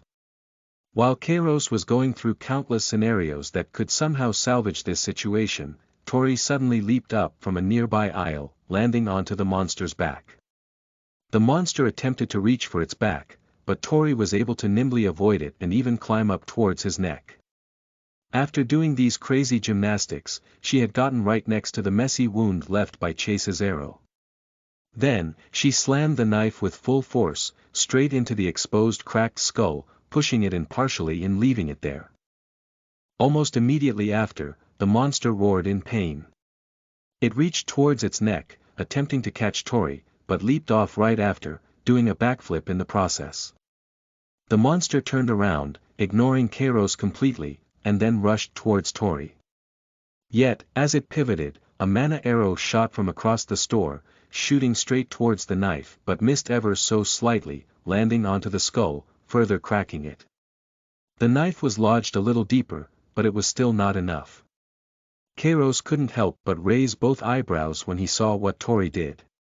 He didn't even consider that as a method of combat before, running on top of the enemy. Though it seemed that his methods were too limited in view. The monster's attention was now completely taken by Chase. It bulldozed straight through all the aisles, rapidly approaching him. As for Chase, he still had that confident smile on his face. However, he wasn't moving. In fact, he even ended up falling onto one knee, while his hand grasped onto his heart. Shit. It seems I have overdone it. Chase could tell that the monster was rushing over to him. After all, that thing was 5 meters tall. However, he also didn't know what was left. Chase began crawling towards the side with one hand on his heart. However, with how slow he was going, he wouldn't even be able to outrun a toddler. It was a symbolic struggle, more than anything else. As the sounds of destruction came closer and closer, Chase cursed under his breath. That I should have just stayed put. He looked up to the side, seeing the giant monster right next to him, letting out a loud roar. A bitter smile formed on Chase's face. And I already told myself I wouldn't be a hero. His eyes narrowed as the monster reached for him. I'm an idiot, aren't I? Yet, right before he was about to be smashed into a pulp, a figure flashed by and swept him up out of the way. As a loud crash echoed from behind him, Chase's eyes widened in surprise. He quickly calmed down and smiled. Haha, thank you, pretty flower. He tilted his head to the side. Though I always thought that it would be me holding you in a princess carry as I saved you, not the other way around. Tori clicked her tongue. Do you want me to drop you? Chase chuckled. Sorry. The moment Tori saw that arrow fly through the air, she knew that the monster's attention would be shifted to Chase. Initially, she didn't care all that much, thinking of a way to use that diverted attention to kill the monster.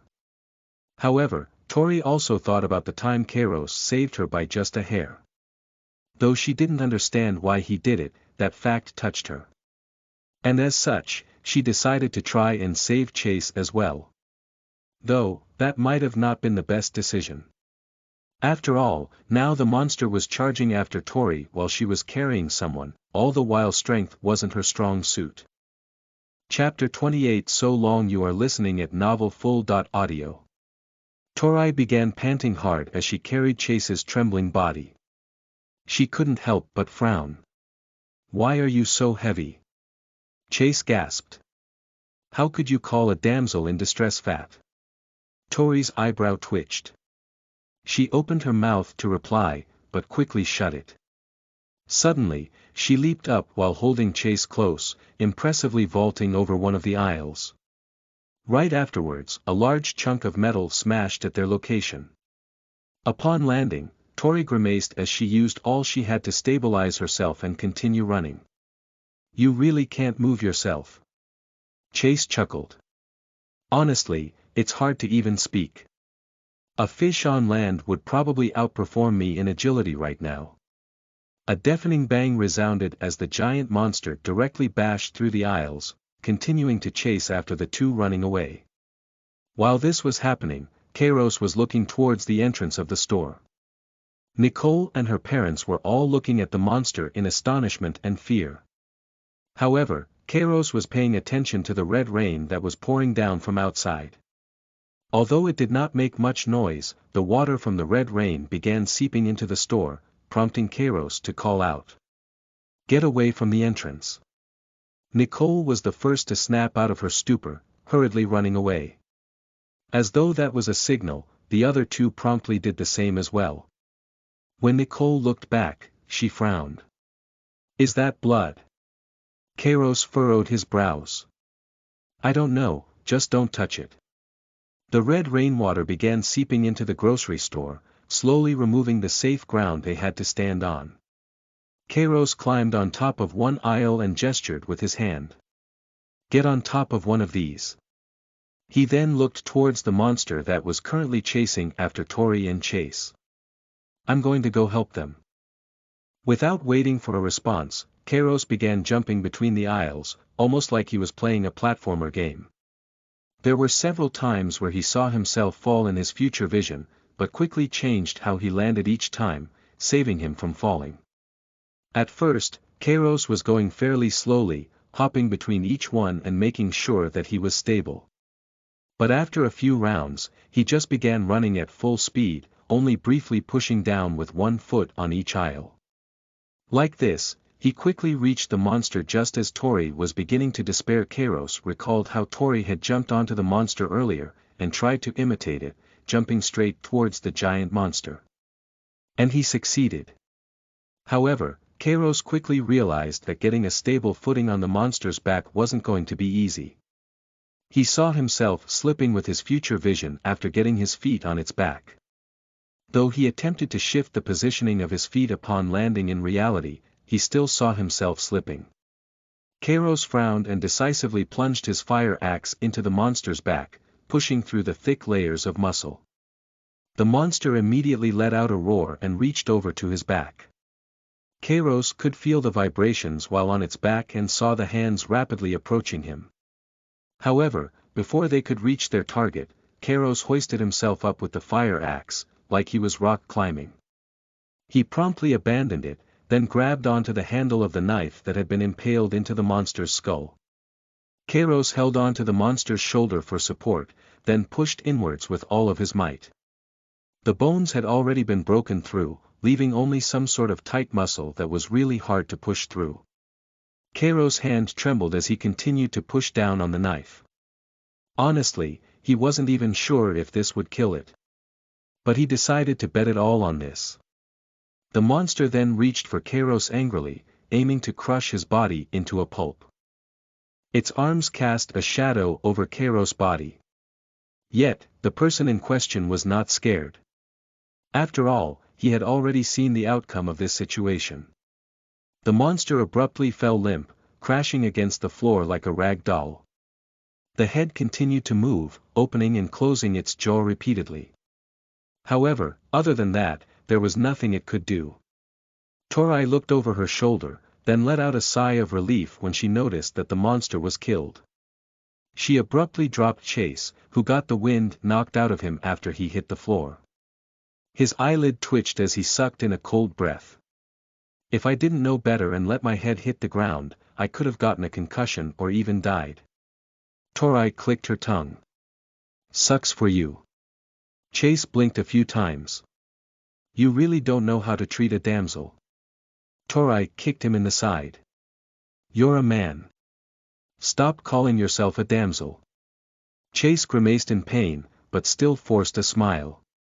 It's discriminatory to say males cannot be damsels.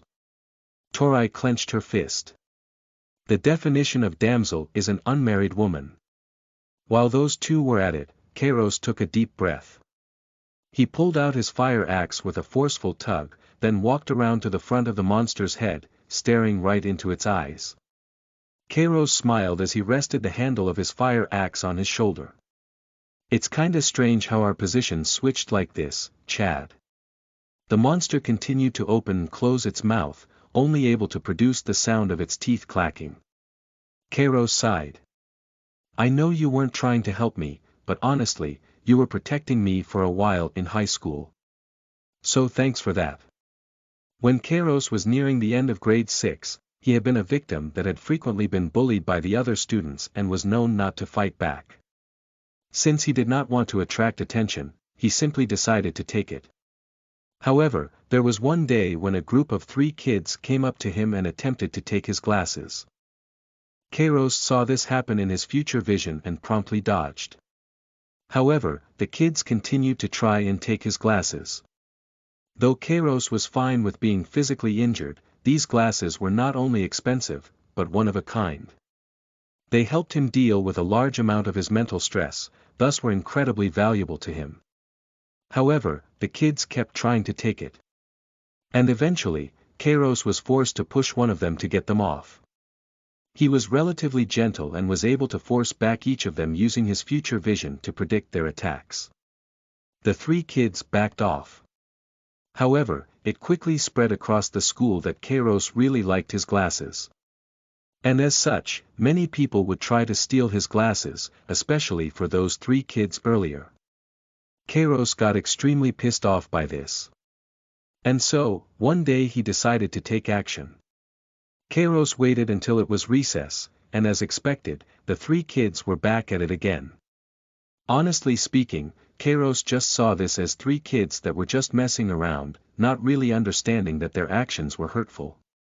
Which was quite a strange thought considering he was also a child.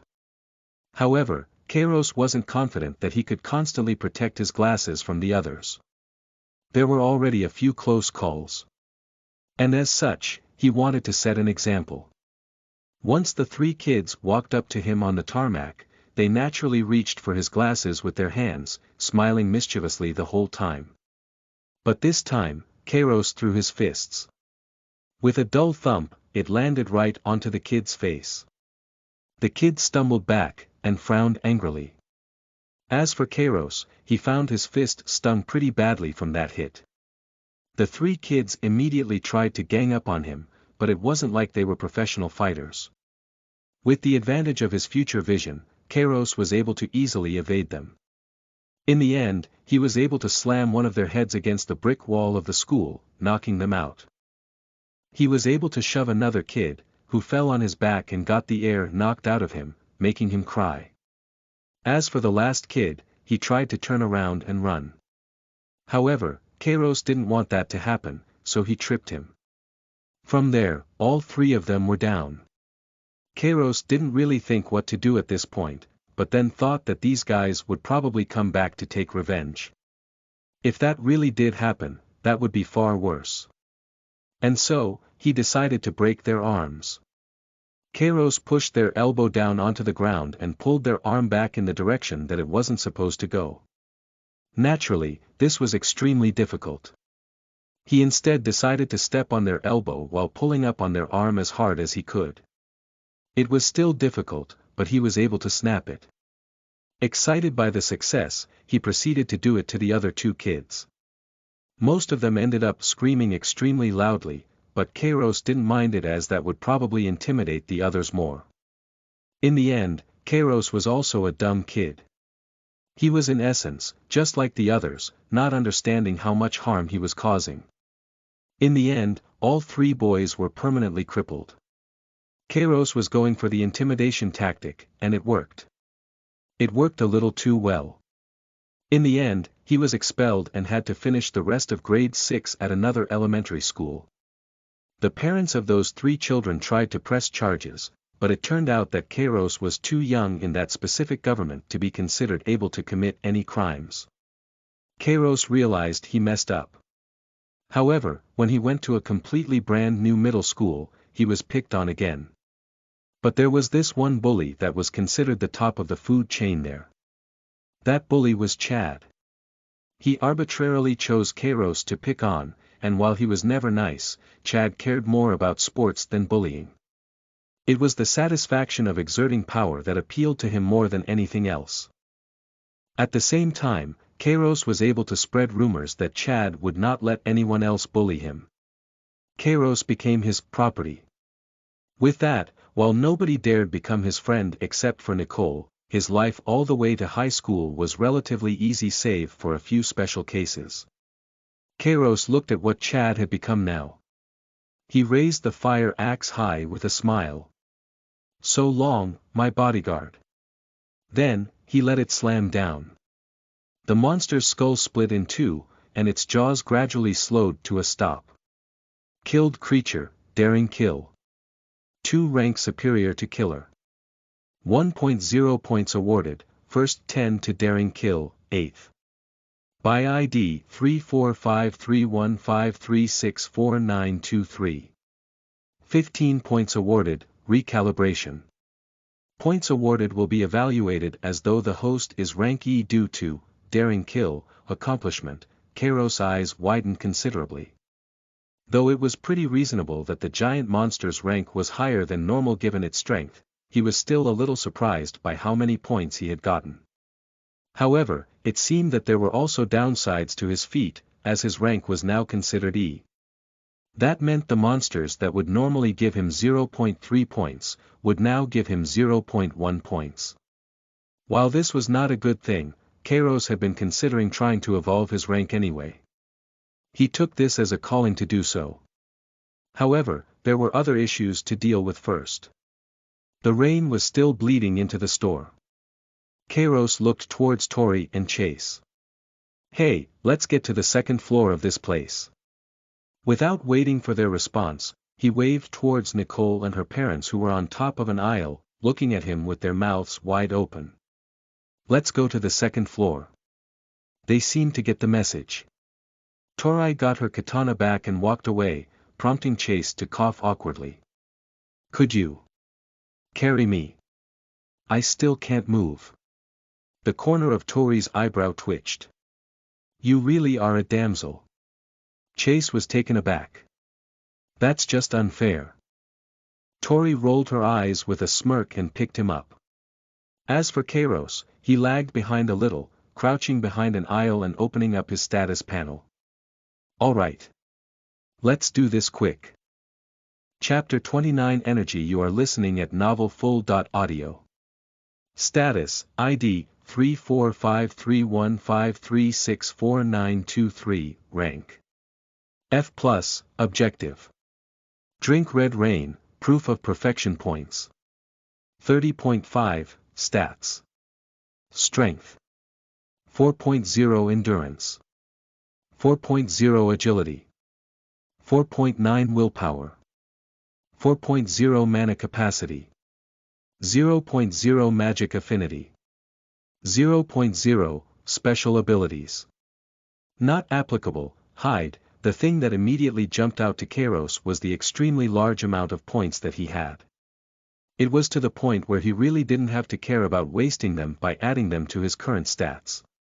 However, one thing he almost missed was the changed objective. Objective. Drink Red Rain. Before, it stated to touch the red sun. However, now it was to drink the red rain. By connecting all the dots, it wasn't hard to tell that they had a similar effect. Nonetheless, that red rain was approaching right now, so Kairos did not want to waste any more time. Strength 4.0. 4.9 points 30.5. 29.6, Endurance 4.0. 4.9 points 29.6. 28.7, Willpower 4.0. 4.9 points 28.7. 27.8, the expected warmth and hunger quickly assaulted him, prompting Kairos to grab a nearby snack and begin eating it and waiting. All of the options to add points were grayed out, meaning he could no longer add anything. Kairos assumed that the condition for evolution was maxing out all of these points, but it seemed a little more complicated than that. Kairos' eyebrow twitched. That I'm missing something, right? His glasses had a few bloodstains on them, so he took them off in an attempt to have a better look at the status panel. Though in the back of his mind, he doubted that this would do anything. Yet, the moment Kairos removed his glasses, his eyes widened considerably. Because he could see a second vague status panel behind the first. Status, ID, 3453153644923, rank 44/150 Evolution Energy. 50 required for rank up, objective. Gain 6 evolution points, proof of perfection points. 27.8, stats. Strength. 4.9 endurance. 4.9 agility. 4.9 willpower. 4.9 mana capacity. 0.0 magic affinity. 0.0 special abilities. Not applicable. Inborn abilities. Shattered Truth, F. Hide. The addition of inborn abilities was a little startling to him, but it wasn't too big of a shock to him since he knew about his future seeing ability. Though he did think the name, Shattered Truth, was a little strange, he didn't mind it. The main thing that surprised Kairos so much was how the rank and objective changed. Instead of the rank showing a letter, it was replaced by evolution energy. Along with that, it showed that there was a specific amount of evolution energy he needed to rank up. The objective was also switched to gaining evolution energy instead. It seemed that the system was trying to help get people to evolve with the energy, but told them the most efficient way of acquiring that energy. Kairos could guess that too much evolution energy would have adverse effects and probably also force one to evolve. He probably did not want to go above 150, considering it showing 45 to 150. He looked towards the giant monster's corpse, then became curious about something. After a bit of hesitation, he stuck his hand into its open wound, letting the blood run down it. At the same time, he paid close attention to the evolution energy counter. Kairos kept it up for 30 seconds, not seeing any change. In the end, he began retracting his hand as the red rain was starting to get a little close. But right as he was doing so, it changed. Rank 45/150 evolution energy. 50 required for rank up. Kairos let out a soft sigh, realizing that even being in contact with other evolved beings would increase one's own energy. However, considering how slow it was despite being such a high-ranked creature, it shouldn't be a problem if people were careful. He then looked towards the red rain that was gradually creeping in. Kairos recalled seeing himself touch a bit of that water with his finger. Honesty, he wasn't brave enough to do so, but still wanted some evolution energy. And so, he took a few steps forward, crouching down and keeping his hand above the red water. Kairos made sure to be walking back slowly so his feet did not touch it. And sure enough, just being nearby made his evolution energy rise slowly. It was close to the rate of about 1 point every 15 seconds. Just as he hit 50, Nicole called out for him. Kairos. Where are you? Kairos hurriedly got away from the red rain, closed the system, and grabbed a few packages of snacks. He then ran out into the open, waving the snacks around. Sorry. I just got a little hungry. Nicole looked relieved, but also aggrieved. There's plenty of food upstairs. Come on, hurry. Kairos nodded. All right. With that, he promptly ran up the steps, meeting up with the rest of the group. This section had more miscellaneous items, such as clothes, purses, and even an electronics section. Nonetheless, none of the group showed too much interest in the items. Harold was just sitting around, while Sydney was eating some stuff she had found. As for Tori, she was sitting on a bench and Chase was lying down powerlessly next to her. Nicole let out a soft sigh. I found him. Chase lifted his head and looked at Kairos. You took quite a while. In response, Kairos shrugged his shoulders. Was a little hungry. He then pulled out the red prism from his pocket. Anyways, now that there isn't anything trying to kill us, maybe we can try and figure out what this thing is. Suddenly, the system popped up. Status, ID, 00000000001, hide. Kairos had his glasses on currently. He decided to take out one of the disinfectant wipes and begin wiping it to clean the blood off. And that was when he saw the red prism display something else. Status, ID, January 10th, Energy. 7 out of 1000, hide. Kairos was attracted by the change in ID, from just a 1, to 1 out of 10. It seemed that this was a part of some 10 piece whole.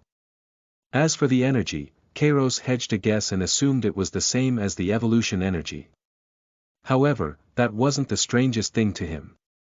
He was the most surprised by the fact he had an idea of how to use it now. Almost like it was some sort of instinct. Nicole tilted her head to the side. Is there a switch on it? Maybe. Kairos narrowed his eyes. Let me try something. He tried to move the red prism with his mind. Then, it began to float up out of his hand. Tori raised both eyebrows. What did you do? Kairos scratched his hair. I'm not sure. It's a little hard to explain. He then began thinking of creating a small platform. Suddenly, red veins began to appear on the floor in front of him, rapidly expanding.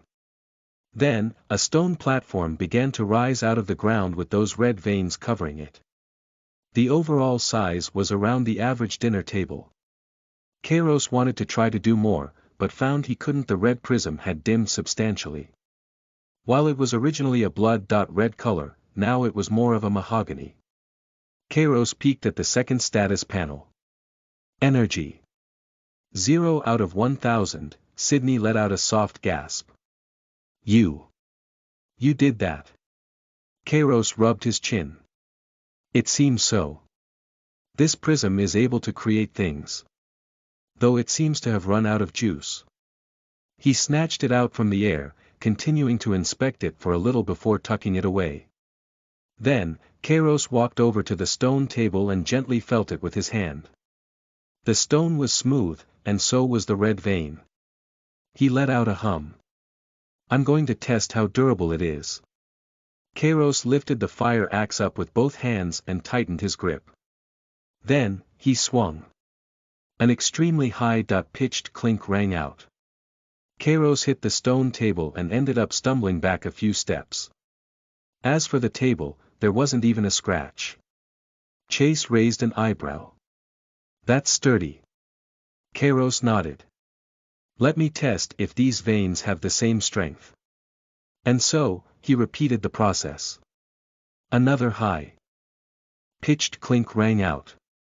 Kairos stumbled a few steps backwards like last time. However, there was a bruised look on the vein. Though just a few seconds later, it healed back to normal. Torai nodded approvingly. It did take a bit of damage, but this thing is still incredibly tough. We can use that to create a home base wherever we want. Nicole muttered to herself. That we can make a safe place. Kairos' eyes drifted. One moment, I'm going to go see if I can add energy back into this thing. He pulled out the prism and went back down the steps. By now, a thin layer of red water had coated the bottom of the grocery store. Kairos held on to the prism by one end, then stuck it out so just the tip touched the red water. In mere moments, the energy value shot up. Energy. 10 out of 1000, it began increasing at a rate of about 10 energy per second, but that rate quickly slowed down. The redness of the water around the prism decreased significantly. However, the redness from the surrounding water came to fill in the gaps quickly. In the end, it began filling up at about 5 energy each second. The prism went from its dark mahogany to red in just a few moments. While Kairos was waiting, he was about to open his system panel. However, he quickly stopped himself. Hey, what are you doing? Because Nicole was behind him. Kairos turned around. Why are you here? Nicole pouted slightly. I'm not allowed to watch. Kairos let out a soft sigh. Just don't get too close to the red water. Nicole nodded. Okay. She sat down on the steps, a little bit behind Kairos. After a moment of awkward silence, she spoke up with a small smile. It seems that the future we were talking about isn't that far away. Now that we can make those walls. Kairos blinked a few times. He was very aware that while this prism could make a fairly sturdy wall, he doubted that it would last that long. Everything was becoming stronger by the second. And the best example was the giant monster that they just fought. Though Kairos wasn't sure if it would be able to break down walls made by the prism, it shouldn't take too long for something like that to arise if it already has once. Though he wasn't sure if he should have stated the truth so blankly in front of her, but in the end, it was better to say it earlier. Kairos shook his head slowly. All of the monsters are growing stronger. The walls will not be able to protect us forever, maybe only a year if we are being optimistic. The only real way of staying alive is fighting and growing stronger with the tide. Nicole looked slightly despondent. Ah. After a moment of silence, she smiled bitterly. But wouldn't a year of comfort be better than just fighting for the rest of our lives? Kairos looked towards Nicole. Who said we would be fighting for the rest of our lives? He then looked towards the red prism that was slowly filling up with energy, but wasn't really looking at it. Surviving is for more than just the happy things. Kairos' eyes became a little dull. It's to be proud of the life you lived, as fickle it may be. Chapter 31st Evolution. You are listening at novelfull.audio. Energy. 1000/1000, though it took quite a while, the red prism was finally fully charged up, no longer accepting any of the energy from the red water. It was now letting out a fairly strong glow, almost like it was a special light bulb. Kairos retrieved it and shook off the few droplets of water still on it. Nicole was still watching from the steps behind. She couldn't help but be interested in the glowing prism. It looks kinda like a glow stick. Kairos shrugged his shoulders. A little bit. Even after tucking it away, Nicole continued to stare at him from here. Kairos couldn't help but cough. Are you going to go up? Nicole tilted her head to the side. I'm just waiting for you. Kairos waved his hand dismissively. Don't worry about me, I just want to be alone for a moment. Nicole seemed rather hesitant. Okay. She began walking up the steps, but took several glances over her shoulder before she left. Once she did, Kairos let out a soft sigh. Status, ID, 345315364923, rank. 51/150 evolution energy. 50 required for rank up, objective. Evolve, proof of perfection points. 27.8, stats. Strength. 4.9 endurance. 4.9 agility. 4.9 willpower. 4.9 mana capacity. 0.0 magic affinity. 0.0 special abilities. Not applicable, inborn abilities. Shattered Truth, F. Evolve, hide. Kairos noticed the new option, evolve, just casually sitting there. And so, he decided to press it. Several panels popped up. Use 5 points for stable evolution. Yes/no, use 10 points for natural ability. Yes/no, use 5 points for frost spell or fire spell. Frost/fire yes/no, confirm. After a bit of deliberation, Kairos decided to put on his glasses, and saw something really different. Points will be used, if had, for evolution, use 5 points for frost spell. Yes/no, confirm. The first two choosable options disappeared, while the option to take the fire spell had also left. Kairos couldn't help but furrow his brows. It seemed that at least 5 points were needed for one to evolve stably, while 10 points would give some sort of ability. However, one wouldn't know that under normal circumstances given how vague it was. If one also wanted to acquire the spell, that would be another 5 points. In total, that was 20 points for just the evolution. That kind of price was quite frightening given that his total stats did not even add up to 20 when they were maxed out. When the others tried to evolve, he would have to stop them before they hit 20 points. It seemed that spells could only be acquired during the evolution process, or at least most easily during so. That meant that rising in evolution rank recklessly without enough points would be terrible for one's foundation. Their strength in the long run would probably decline significantly. After letting out a soft sigh, Kairos put the glasses back on. And here I thought I had plenty of points. He selected yes for all the options and decided to take the fire spell. His reasoning was that it would let him start a fire, which they could then use to cook food. Though Kairos knew it was theoretically possible to start a fire out in the wilderness, he also had no idea how to do so. Kairos double-checked that everything was selected properly, and confirmed that the fire spell was what he wanted. Then, he pressed confirm. Almost immediately, Kairos felt his body seize up, but return control the next second. Warmth radiated from his body uncomfortably, while various strange squirming feelings filled up his entire body, almost like there were countless parasites within. However, it also felt like the parasites were created from his own body itself. Kairos noticed that his bones were growing larger, making him a couple of centimeters taller. He began to sweat from nearly every orifice as his body expanded ever so slightly. The process itself was not painful, though it was uncomfortable.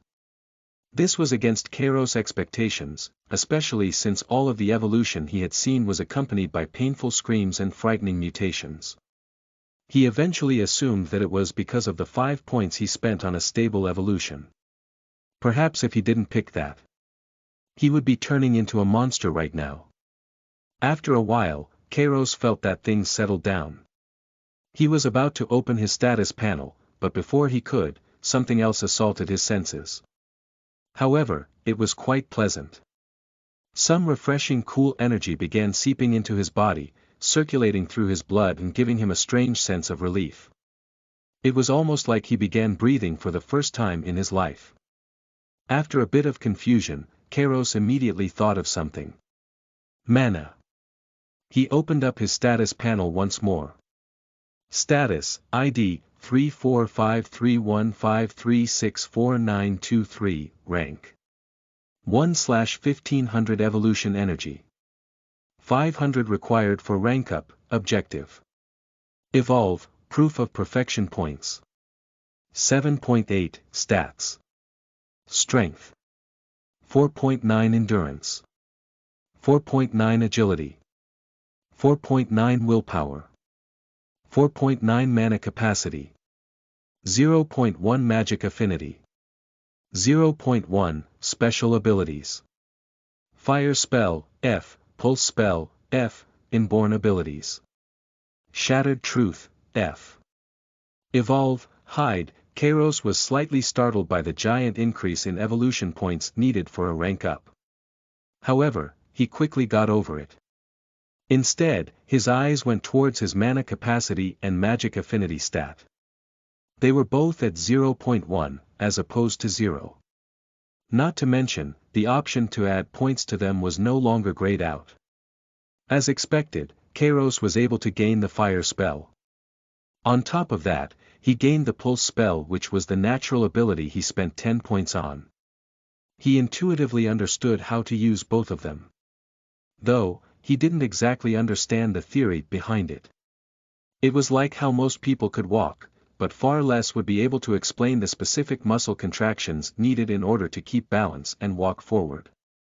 Eager to test it out, he reached out with his hand towards the wall and casted the pulse spell. In the process of casting, Kairos already felt quite exhausted. The cool feeling circulating within his blood quickly disappeared as it gathered towards his hand. Then, with a faint swish, a sudden force shot out of his hand. It slammed against the wall with a dull thud. When Kairos moved his hand out of the way, he saw a circular dent in the wall, with a diameter of almost half a meter. The dent was only a centimeter or two thick, but this was quite satisfying to Kairos.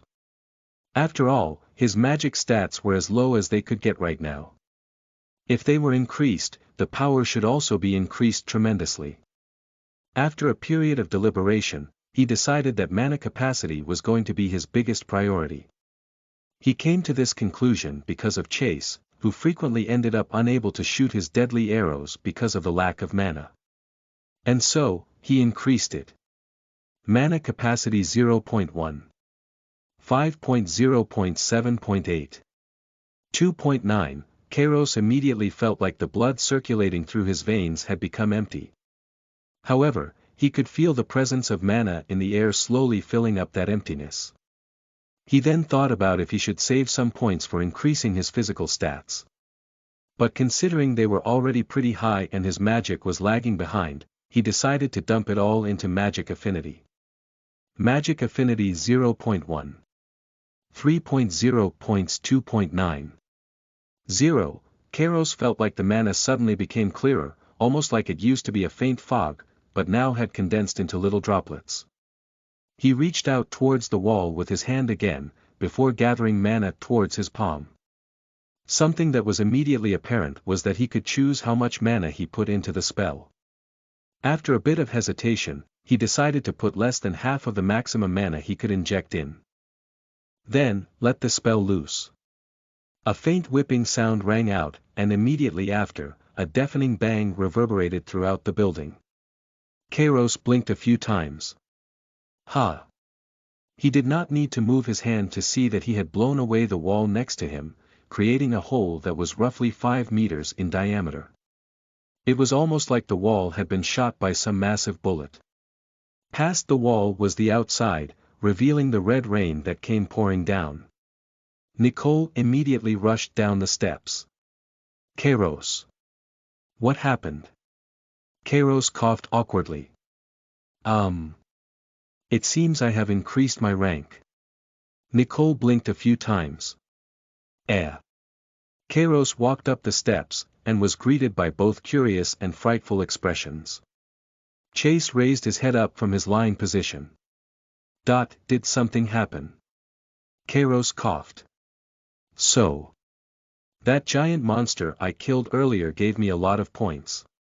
And with those points, I was given the option to evolve. After doing that, it used up my points and I was given some spells to use. The sound you just heard was the effect of that spell. Chase's eyes widened. Wow. I'm jealous.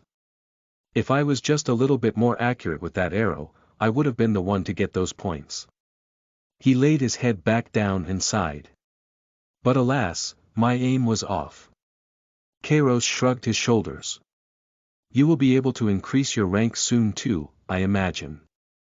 Plus, you are already able to use mana, aren't you? If you did rank up, it would probably make your arrows even stronger. Chase coughed. The chances for that are low. Tori frowned slightly. We should have gotten some points as well. We took part in killing the monster. Kairos blinked a few times. I don't think that's possible. It just seems that the points are given to the killer regardless. Anyway, since my rank increased I won't be getting as many points from the kills, so I will let you all do so if there isn't any big threat. Tori let out a soft sigh.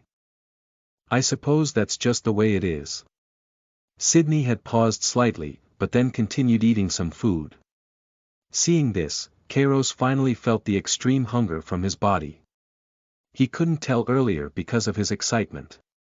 Hey, where's the food on this floor?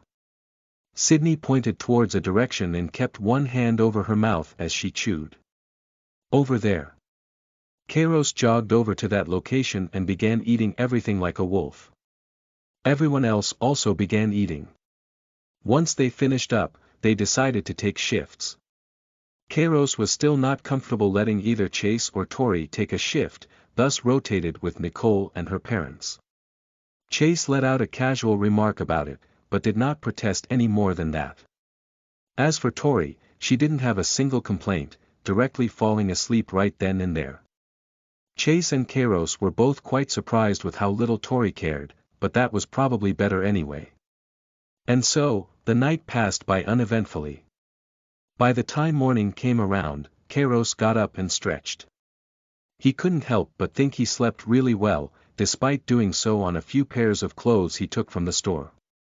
It was then he remembered there were no longer any more nightmares about that red sun. On the other hand, the others seemed half dead when they woke up, not used to sleeping without their beds. The only exception to this was Tori.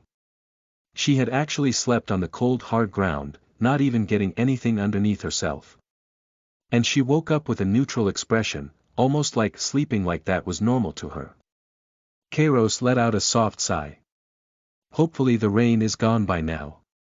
If it isn't, then we will have to stay here for a little longer. He narrowed his eyes. Then we should be able to make it to the wilderness.